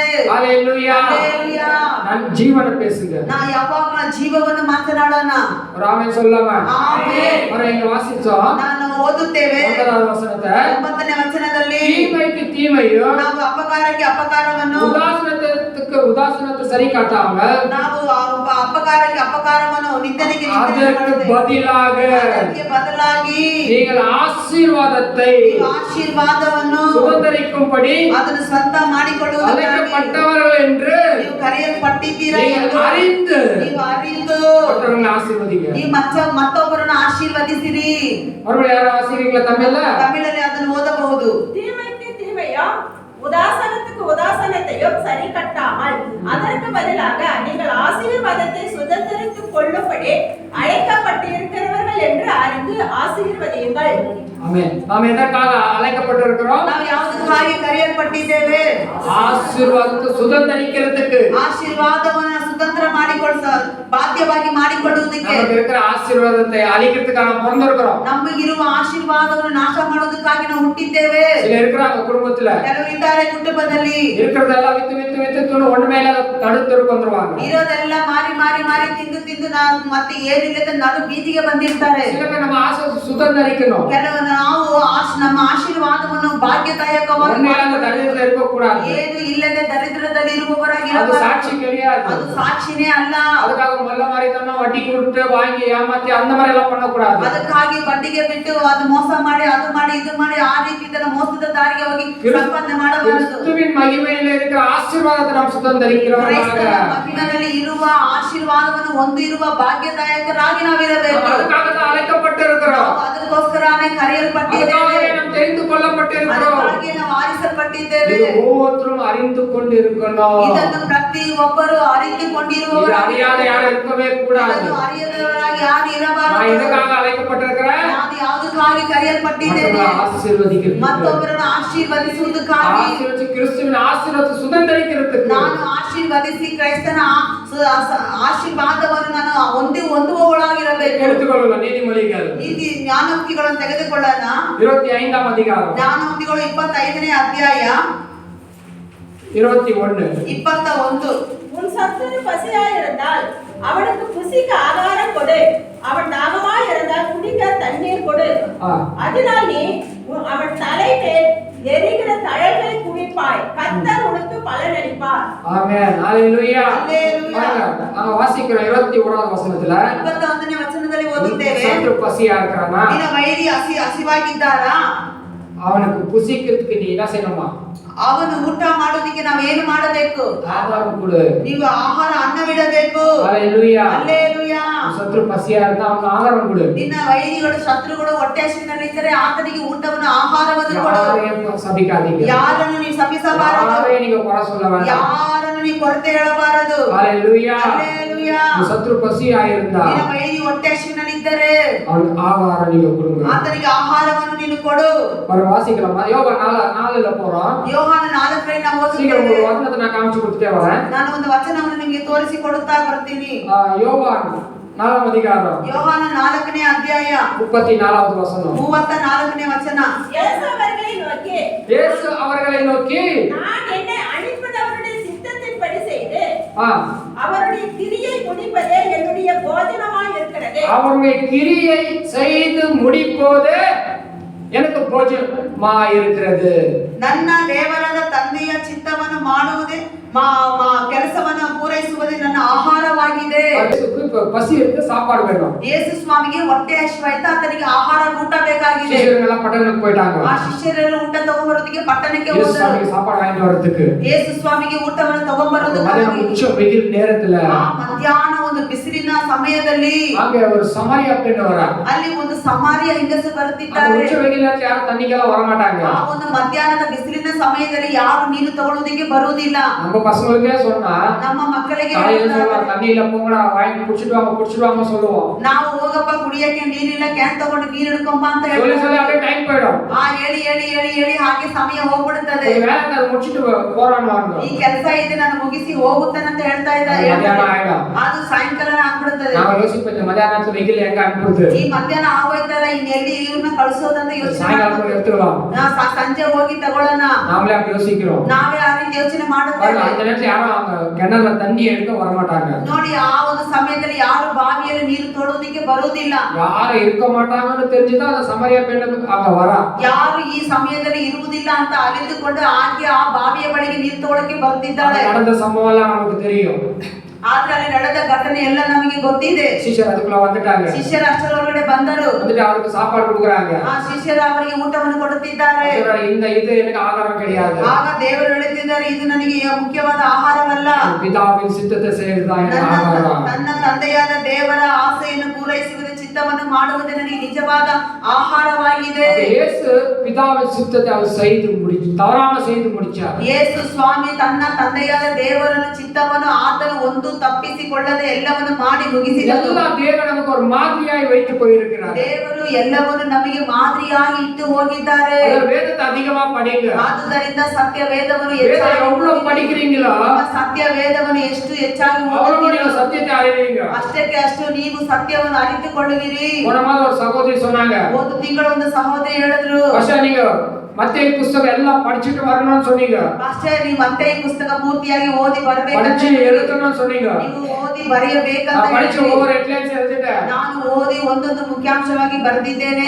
அந்த மத்தேயு படிச்சதுல எவ்வளவு சத்தியத்தை நான் கத்துக்கிட்டேன். ನಾನು ಮತ್ತಾಯ ಪುಸ್ತಕವನ್ನು ಓದಿದ ಮೇಲೆ ಎಷ್ಟೋ ಸತ್ಯವನ್ನು எவ்வளவு வசனம் நான் படிக்க படிக்கதா ಅದರಲ್ಲಿರೋ ವಚನಗಳನ್ನು ಓದುತ್ತಾ ಓದುತ್ತಾ ಓದುತ್ತಾ நம்மள மாத்தும். ನಮ್ಮನ್ನು ಬದಲಾಯಿಸುತ್ತದೆ. 10 பேர் சொன்னா நம்ம மாற மாட்டோம். 10 ಜನ ಹೇಳಿದ್ರು ನಾವು ಬದಲಾವಣೆ ಆಗುವುದಿಲ್ಲ.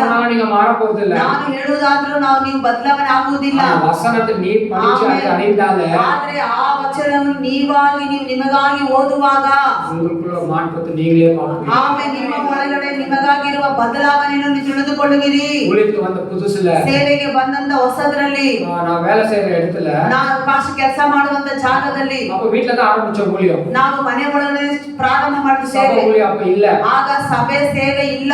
ஆரம்ப காலத்துல ಆಗ ಪ್ರಾರಂಭ ಕಾಲದಲ್ಲಿ பேட்டரி டீ டைம்ல ஒரு சகோதரர் வந்து என்கிட்ட சொல்றான், ಆ ಫ್ಯಾಕ್ಟರಿಯಲ್ಲಿ ಇರುವಾಗ ಟೀಯ ಸಮಯದಲ್ಲಿ ಒಂದು ಸಹೋದರ ಬಂದು ನನಗೆ ಹೇಳುತ್ತಿದ್ದಾರೆ, உன்னை பார்த்தா எனக்கு கொஞ்சம் ஆச்சரியமா இருக்குன்னாரு. ನಿನ್ನನ್ನು ನೋಡುವಾಗ ನನಗೆ ತುಂಬಾ ಆಶ್ಚರ್ಯವಾಗಿದೆ. அப்ப என்ன ஆச்சரியம்? ಹಾಗಾದ್ರೆ ಏನು ಆಶ್ಚರ್ಯ? நீ முதல் மாதிரி இப்ப யார்கிட்ட பேசுறது இல்ல. ನೀನು ಮೊದಲಿನ ಹಾಗೆ ಯಾರ ಬಳಿಗೆ ಹೆಚ್ಚಾಗಿ ಮಾತನಾಡುವುದಿಲ್ಲ. ரொம்ப தாழ்மையா இருக்கிற. ಇದು ತುಂಬಾ ತಾಳ್ಮೆಯಿಂದ ಇದೆಯಾ? இது எப்படி?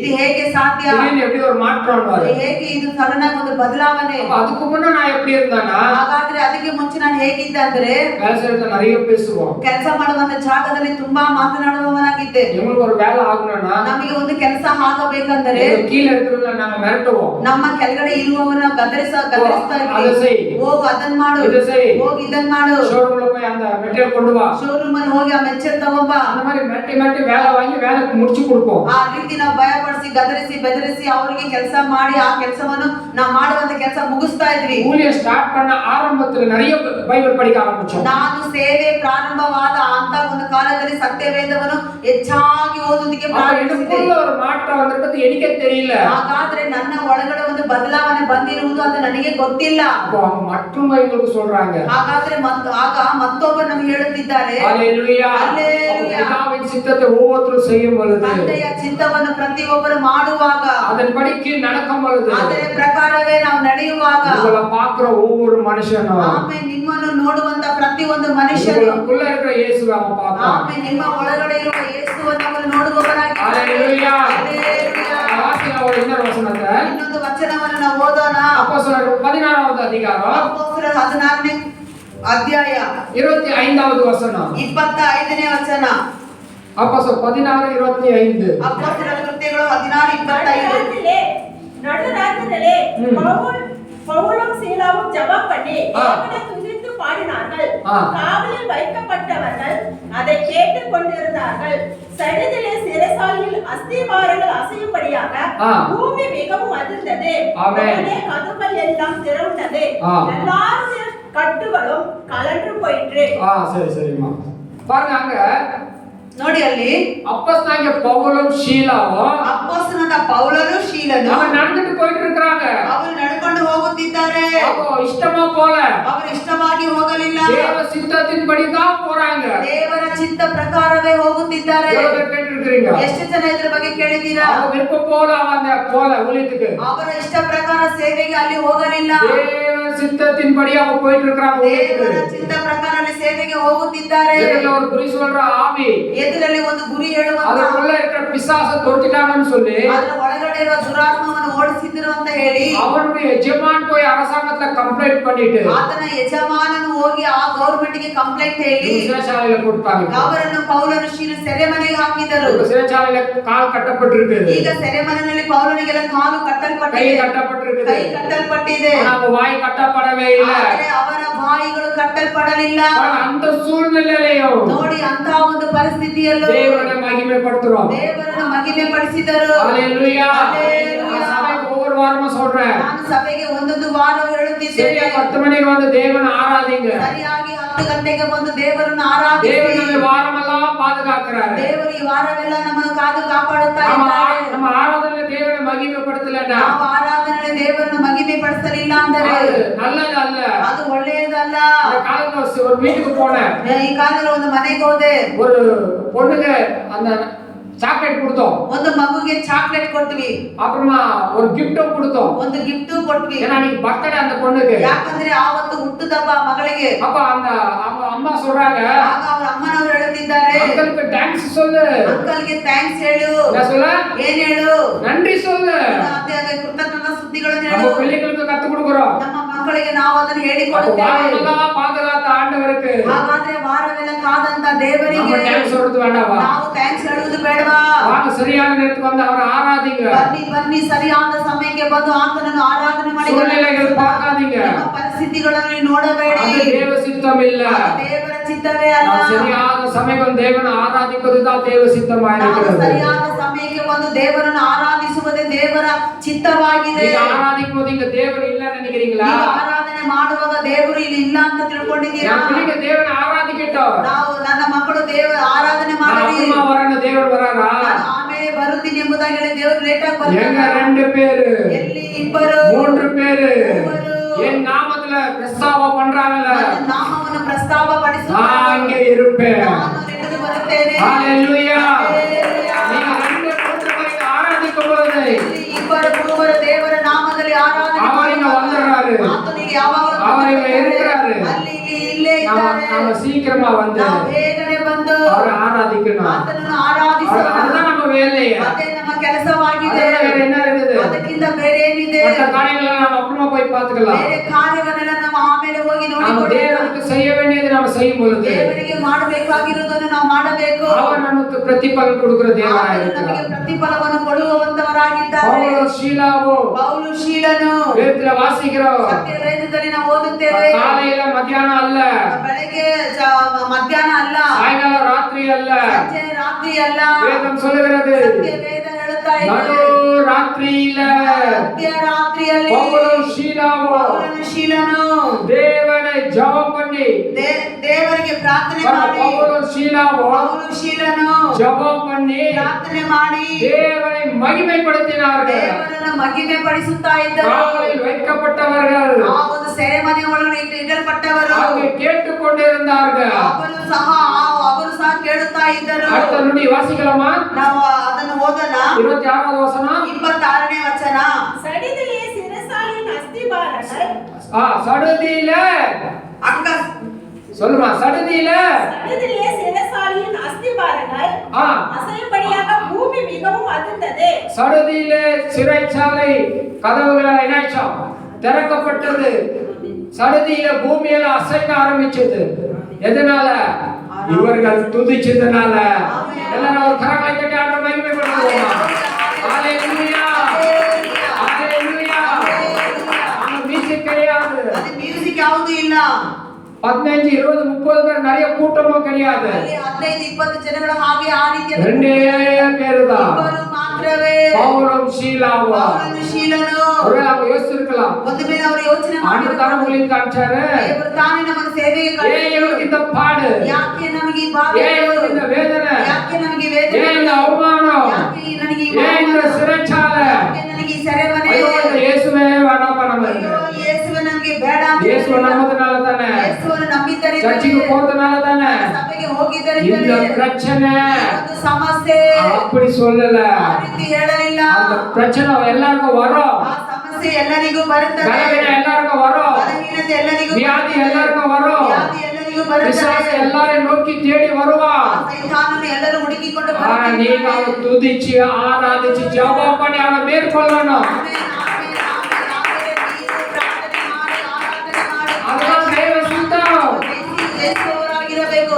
ಇದೇ ದೇವರ ಚಿತ್ತವಾಗಿದೆ. பவுலும் சீலாவும் ಪೌಲನು ಶೀಲನು பாருங்க அங்க சொல்லப்படுது பவுலும் சீலாவும் ಪೌಲನು ಶೀಲನು ஜெபம் பண்ணி ಪ್ರಾರ್ಥನೆ ಮಾಡಿ தேவனை மகிமைப்படுத்துறாங்க. ದೇವರನ್ನು ಮಹಿಮೆ ಪಡಿಸುತ್ತಾ ಇದ್ದರು. உங்களுக்கு பிரச்சனை இருக்கு, ನಿಮಗೆ ಸಮಸ್ಯೆ ಇದೆ, கணவன் மனைவிக்குள்ள போராட்டம் இருக்கு, ಗಂಡ ಹೆಂಡತಿಯೊಳಗೆ ತೊಂದರೆ ಸಮಸ್ಯೆ வேலை ಇದೆ, செய்யற போராட்டம் இருக்கு, ಕೆಲಸ ಮಾಡುವಂತ ಜಾಗದಲ್ಲಿ ನಮಗೆ எல்லா இடத்துல போராட்டம் உண்டு. ಎಲ್ಲಾ ಜಾಗದಲ್ಲಿ ಸ್ಥಳದಲ್ಲಿ ಸಮಸ್ಯೆಗಳು ಉಂಟು. போராட்டங்கள் உன்னை கண்டு பயப்படணும். ಆ ಹೋರಾಟಗಳು ನಿಮ್ಮನ್ನು ಕಂಡು ಭಯ ಪಡಬೇಕು. நீ எதிர்த்து நிக்கணும், ನೀನು ಎದುರಿಸಿ ನಿಲ್ಲಬೇಕು. ஜெபம் பண்ணி துதியில ஆராதனை எதிர்த்து நிற்கும் ನೀನು பொழுது ಪ್ರಾರ್ಥನೆ ಮಾಡಿ ಆರಾಧನೆ ನೀನು ಎದುರಿಸಿ ನಿಲ್ಲುವಾಗ பிரச்சனை கொண்டு வர சத்ரு பயந்து ஓடுவான். ಆಮೇಲೆ ಆ ಸಮಸ್ಯೆ ಕೊಂಡು ಬರುವ ಸೈತಾನ ನಿಮ್ಮನ್ನು ಬಿಟ್ಟು நீங்க ಓಡಿ ಹೋಗುತ್ತಾನೆ. நீங்க அவனுக்கு எதிர்த்து நில்லுங்க, ನೀವು ಆತನಿಗೆ ಎದುರಿಸಿ ನಿಲ್ಲಬೇಕು. அவன் ஓடியே போவான். ಆತನು ನಿಮ್ಮನ್ನು ಬಿಟ್ಟು ಓಡಿಯೇ ಹೋಗುತ್ತಾನೆ. ஹalleluya. ಹಲ್ಲೆಲೂಯಾ. வாசிக்கிற 1 தெசலோனிக்கேயர் ಓದೋಣ 1 ಥೆಸಲೋನಿಕದವರು 5:18. 5:18. 1 தெசலோனிக்கேயர் 1 ಥೆಸಲೋನಿಕದವರು 5:18. 5:18. ಎಲ್ಲಾದರಲ್ಲಿಯೂ ಕೃತಜ್ಞತಾ ಸ್ತುತಿ ಮಾಡಿರಿ, ಇದೇ ನಿಮ್ಮ ವಿಷಯವಾಗಿ ಕ್ರಿಸ್ತ ಯೇಸುವಿನಲ್ಲಿ ತೋರಿ ಬಂದ ದೇವರ ಚಿತ್ತ. ஆமென். ஹalleluya. ஹல்லேலூயா. எல்லாவற்றுக்காகவும் ಎಲ್ಲವುದಕ್ಕಾಗಿ நீ என்ன செய்யணுமா? ನೀವು ಏನು ಮಾಡಬೇಕು? ஸ்தோத்திரம் பண்ணுங்க. ಸ್ತೋತ್ರ ಮಾಡಬೇಕು. ஹalleluya. ஹல்லேலூயா. யோபு அப்படிதான் சொல்றாரு. ಯೋಬ ಅದನ್ನೇ ಹೇಳುತ್ತಿದ್ದಾರೆ. கர்த்தர் கொடுத்தார், ದೇವರು ಕೊಟ್ಟರು, கர்த்தர் எடுத்தார், ದೇವರು ತಗೊಂಡರು. கர்த்தர் நாமத்துக்கு ஸ்தோத்திரம். ದೇವರ ನಾಮಕ್ಕೆ ಸ್ತೋತ್ರ ಮಾಡಿ. ஹalleluya. நீ ஹல்லேலூயா. எல்லாத்துக்கும் ஸ்தோத்திரம் பண்ணுங்க, ಎಲ್ಲದಕ್ಕೂ ಸ್ತೋತ್ರ ಮಾಡಿ. எல்லாத்துக்கும் ஸ்தோத்திரம் பண்ணுங்க. ಎಲ್ಲದಕ್ಕೂ ಸ್ತೋತ್ರ நீங்க ಮಾಡಿ. முழுமுழுக்காதீங்க, ನೀವು ಅದನ್ನ ಗುಣಗುಟ್ಟಬೇಡಿ. முழுமுழுக்கு தேவையில்லை நமக்கு. ಗುಣಗುಟ್ಟ ಬೇಕಾಗಿರೋ ಅವಶ್ಯಕತೆನೇ ಇಲ್ಲ. எதுவானாலும் ಏನೇ ಆಗಿದ್ದರೂ தேவ சித்தம் இல்லாம ದೇವರ ಚಿತ್ತ ಇಲ್ಲದೆ உங்களை தாண்டி வர முடியாது. ನಿಮ್ಮನ್ನು ದಾಟಿ ನಿಮ್ಮ ಹತ್ರ உங்களுக்கு ಬರುವುದು ஒன்றும் செய்ய ಸಾಧ್ಯವಿಲ್ಲ. முடியாது. ನಿಮ್ಮನ್ನು ಏನು ಮಾಡುವುದಕ್ಕಾಗುವುದಿಲ್ಲ. எல்லாருக்கும் தேவ ஸ்தோத்திரம் பண்ணுங்க. ಎಲ್ಲಾದ್ರಲ್ಲಿ ದೇವರಿಗೆ ಸ್ತುತಿ ಸ್ತೋತ್ರವನ್ನು ಮಾಡುತ್ತಾ அப்ப ಇರಿ. தேவன் உங்களை பாதுகாத்து பலப்படுத்துவார். ಆಗ ದೇವರು ನಿಮ್ಮನ್ನು ಕಾದು ಭದ್ರತೆ ಪಡಿಸಿ அது உயர்வானாலும் சரி, ಅದು ಉನ್ನತವಾಗಿದ್ದರೂ தாழ்வானாலும் சரி, ಅದು ಕೆಳಗಡೆ அது ಕಾರ್ಯವಾಗಿದ್ದರೂ நாசமோ மோசமோ, ಅದು ನಾಶವೋ ಮೋಸವೋ அது உபதிரவம் துன்பம் எதிர்த்தாலும் ಅದು சரி, ಉಪದ್ರವೋ ದುಃಖವೋ ಏನೇ எல்லாத்துக்காக ಎಲ್ಲದಕ್ಕಾಗಿಯೂ கர்த்தர் ஸ்தோத்திரம் பண்ணுங்க. ದೇವರಿಗೆ ಸ್ತೋತ್ರವನ್ನು ಹೇಳಿರಿ. கடவுளே இல்லைன்னு சொல்லாதீங்க, ದೇವರೇ ಇಲ್ಲ ಅಂತ கடவுளை நம்பி ಹೇಳಬೇಡಿ. எனக்கு என்ன கிடைச்சிச்சுன்னு சொல்லாதீங்க. ದೇವರನ್ನು ನಂಬಿ ನನಗೆ ಏನು ಸಿಕ್ಕಿದೆ ಅಂತ ಹೇಳಬೇಡಿ. யாத்திராக புஸ்தகத்தை நான் அதிகமா வாசிக்கிறது உண்டு. ವಿಮೋಚನ ಪುಸ್ತಕವನ್ನು ಹೆಚ್ಚಾಗಿ ಓದುವುದು ಉಂಟು. தேவ நடத்துதல் ஒவ்வொன்றும் அதிசயமா இருக்கும். ದೇವರು ನಡೆಸುವ ಮಾರ್ಗ ವಿಷಯ ಒಂದೊಂದು ಅದು ವಿಶೇಷವಾಗಿರುತ್ತದೆ. 40 வருஷம் இஸ்ரவேல் மக்கள் தேவன் நடத்தி இருக்கிறார். 40 ವರ್ಷಗಳ ದೇವರು ಇಸ್ರಾಯೇಲ್ ನಡೆಸಿದ್ದಾರೆ. அவங்க வஸ்திரம் பழையசாகல, ಅವರ ವಸ್ತ್ರಗಳು ಹಳೆದು ಆಗಲಿಲ್ಲ. அவருடைய ஷூ கிளியில. ಅವರು ಹಾಕೊಂಡಿರುವ ಸರಪಣಿಗಳು ಚಪ್ಪಲಿಗಳು ಶೂಗಳು ಅದು ಹರಿದು ಹೋಗಲಿಲ್ಲ. 3 மாசம் 6 மாசத்துக்கு ஒரு ஷூ செப்பல வாங்குறோம். ನಾವು 6 ತಿಂಗಳಿಗೆ ಒಂದು ಚಪ್ಪಲಿಯನ್ನು ಬದಲಾಯಿಸುತ್ತಾ ಇರ್ತೇವೆ. 40 வருஷம் ஷூவே வாங்கல.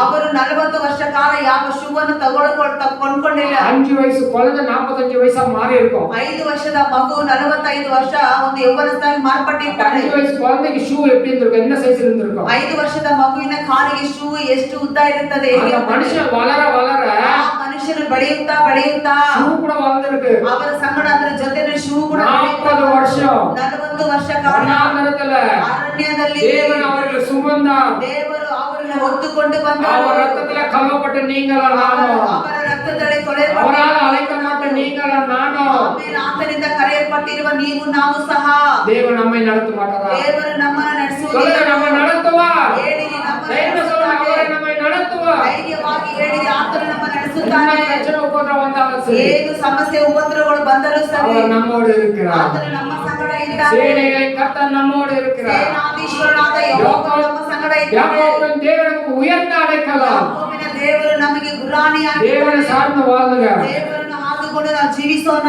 ஒவ்வொரு நாளும் சொல்லுங்க தேவனை. ಒಂದೊಂದು ದಿನವೂ ದೇವರ ಬಳಿಯಲ್ಲಿ ಹೇಳಿರಿ. வாயினால் அழைக்க பண்ணுங்க. ನಿಮ್ಮ ಬಾಯಿಂದ ನೀವು ಅರಿಕೆ தேவன் ಮಾಡಿರಿ. நமது அடைக்கலமோ, ದೇವರು ನಮ್ಮದು ಭದ್ರತೆಯು. அவர் பலனுமாய் இருக்கிறார். ಆತನು ನಮಗೆ ಬಲವಾಗಿದ್ದಾರೆ. சேனைகளின் கர்த்தர் ಸೇನಾಧೀಶ್ವರನಾದ நம்மோடு ಯೆಹೋವನು இருக்கிறார். ಆತನು ನಮ್ಮ ಸಂಗಡ யாக்கோபின் தேவன் நமக்கு உயர்ந்த அடைக்கலம். நீங்க எந்த அளவுக்கு அவர் பேசுறீங்களோ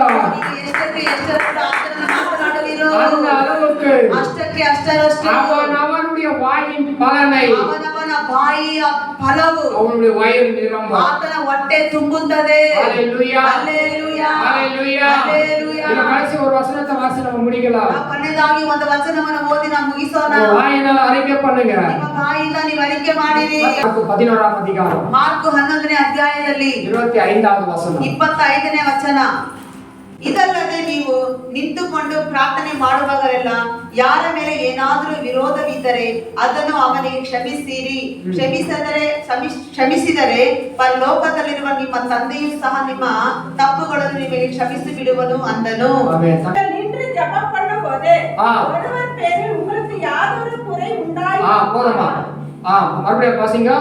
நீங்கள் நின்று ஜெபம் பண்ணும்போது ஒருவர் பேரில் உங்களுக்கு ஒருவன் பேரில் உங்களுக்கு யாதொரு குறை உண்டாகுமானால் பரலோகத்தில் இருக்கிற உங்கள் பிதா உங்கள் தப்பிதங்களை உங்களுக்கு மன்னிக்கும்படி பிதா உங்கள் குற்றங்களை மன்னிக்கும்படி அந்த குறையை அவனுக்கு மன்னியுங்கள். அந்த குறையை நீங்க என்ன செய்யணுமா? மற்றவங்களுக்கு நீங்க மன்னிக்கணும். ಮತ್ತೊಬ್ಬರಿಗೆ ನಾವು ಕ್ಷಮಿಸಬೇಕು. நீங்க மன்னிக்கலையா உங்க குறை மன்னிக்கப்படாது. ನೀವು ಕ್ಷಮಿಸಲಿಲ್ಲ ಅಂದ್ರೆ ನಿಮ್ಮ ಕೊರತೆಗಳು ನಿಮ್ಮ ತಪ್ಪುಗಳು ಕ್ಷಮಿಸಲ್ಪಡುವುದಿಲ್ಲ. ನೀವು ತೀರ್ಮಾನ ಮಾಡலாம். ಇವತ್ತೊಂದು ತೀರ್ಮಾನವನ್ನು ಮಾಡೋಣ. ನಾವು ஒருவருக்கொருவர் ನಾವು ಒಬ್ಬರಿಗೆ ಒಬ್ಬರು நீங்க ஏதாவது பேசி இருந்தாலும் ನೀವು ಏನಾದರೂ ಮಾತನಾಡಿ யாராவது மனஸ்தாபப்படுத்தி இருந்தாலும் ಯಾರಾದರೂ ಮನಸ್ತಾಪ ಪಡಿಸಿದರೆ அவங்கள நீங்க மன்னிப்பு கேட்கணும். ಅವರ ಬಳಿಗೆ ಹೋಗಿ ನೀವು ಕ್ಷಮೆಯನ್ನು ಕೇಳಿರಿ. இன்னைக்கு காலையில ಇವತ್ತು ಬೆಳಗಿನ ಜಾವದಲ್ಲಿ மனைவி வந்து என்கிட்ட மன்னிப்பு கேட்டாங்க. ನಾನು ಹೋಗಿ ಪಾಸ್ಟರ್ ಬಳಿ ಕ್ಷಮೆ ಕೇಳಿದೆ. ஹalleluya. ஹalleluya. எதுக்கு மன்னிப்பு கேட்டாங்க? ಯಾತಕ್ಕಾಗಿ ಕ್ಷಮೆ ಕೇಳಿದ್ರು? போன வெள்ளிக்கிழமை இவங்களை விட்டுட்டு ஊருக்கு போயிட்டோம். ನಾನು ಶುಕ್ರವಾರ ಪಾಸ್ಟರ್ ಬಿಟ್ಟು ಊರಿಗೆ ಹೋಗ್ಬಿಟ್ರು. இவங்களை கூட்டிட்டு போனா இங்க உபவாச கூட்டம் இருக்கு. ಇವ್ರು ಕರ್ಕೊಂಡೋದ್ರೆ ಇಲ್ಲಿ ಉಪವಾಸ ಕೂಟ ನಡೀತಾ ಇದೆ. சாயங்காலம் ஒரு வீட்ல பர்த்டே பிரேயர் இருக்கு. ಸಂಜೆ ಒಂದು ಮನೆಗೆ ಹುಟ್ಟಿದಬ್ಬ ಪ್ರಾರ್ಥನೆ ಇದೆ. சரி இதை இவங்க பாத்துக்கிட்டோம். ಸರಿ ಇದನ್ನ ನೋಡ್ಕೊಳ್ಳಿ சொல்லிட்டு நான் போயாச்சு. ನಾವು ಹೇಳಿ ಹೋಗಿ ಆಯ್ತು. நம்ம மனசெல்லாம் ஊர் மேலே இருக்கு. ஹalleluya. ஹalleluya. ஹalleluya. ஹalleluya. ஆனா நான் ஒன்னும் ஜாலியா இல்ல. ನಾನು ಭಾಷೆಯನ್ನು ಜಾಲಿಯಾಗಿಲ್ಲ. நான் காலைல 6 மணிக்கு எந்திரிச்சு 5 மணிக்கு வீடு விட்டு 6 மணி ட்ரெயினை பிடிச்சிட்டு போனேன். ನಾನು 5:30ಗೆಲ್ಲ ಮನೆ ಬಿಟ್ಟು ಟ್ರೈನ್ ಹಿಡ್ಕೊಂಡು ಹಂಗಿಂಗೆ ಕಷ್ಟಪಟ್ಟು ಹೋದೆ. ட்ரெயின்ல கஷ்டப்பட்டு தான் போனேன். ಟ್ರೈನಲ್ಲೂ ಕಷ್ಟಪಡ್ಕೊಂಡೇ ಹೋದೆ. அதுக்கப்புறம் காட்பாடி இறங்கிட்டு அங்கிருந்து 2 hours ஸ்டாண்டிங்ல பஸ் போயிருக்கிறேன். ಅದಾದ ನಂತರ ಕಾಟ್ಪಾಡಿಂದ 2 ಗಂಟೆ ಕಾಲ ನಿಂತ್ಕೊಂಡು ಬಸ್ಸಲ್ಲೂ ಪ್ರಯಾಣ ಎಲ್ಲ ಮಾಡಿದ್ದೀನಿ. ತಿರುಪತಿಗೆ போறோம் எல்லாம் ரஷ்ஷா இருக்குது. ಆ ತಿರುಪತಿಗೆ ಹೋಗುವ ಎಲ್ಲ ಬಸ್ಗಳು ತುಂಬಾ ರಶ್ ಆಗಿದೆ. பெங்களூரோட அதிகமா இருக்குது வெயில். ಅಲ್ಲಿ ಹೋದ್ರೆ ಬ್ಯಾಂಗ್ಳೂರಿಗಿಂತ ಹೆಚ್ಚಾಗಿದೆ ಬಿಸಿಲು.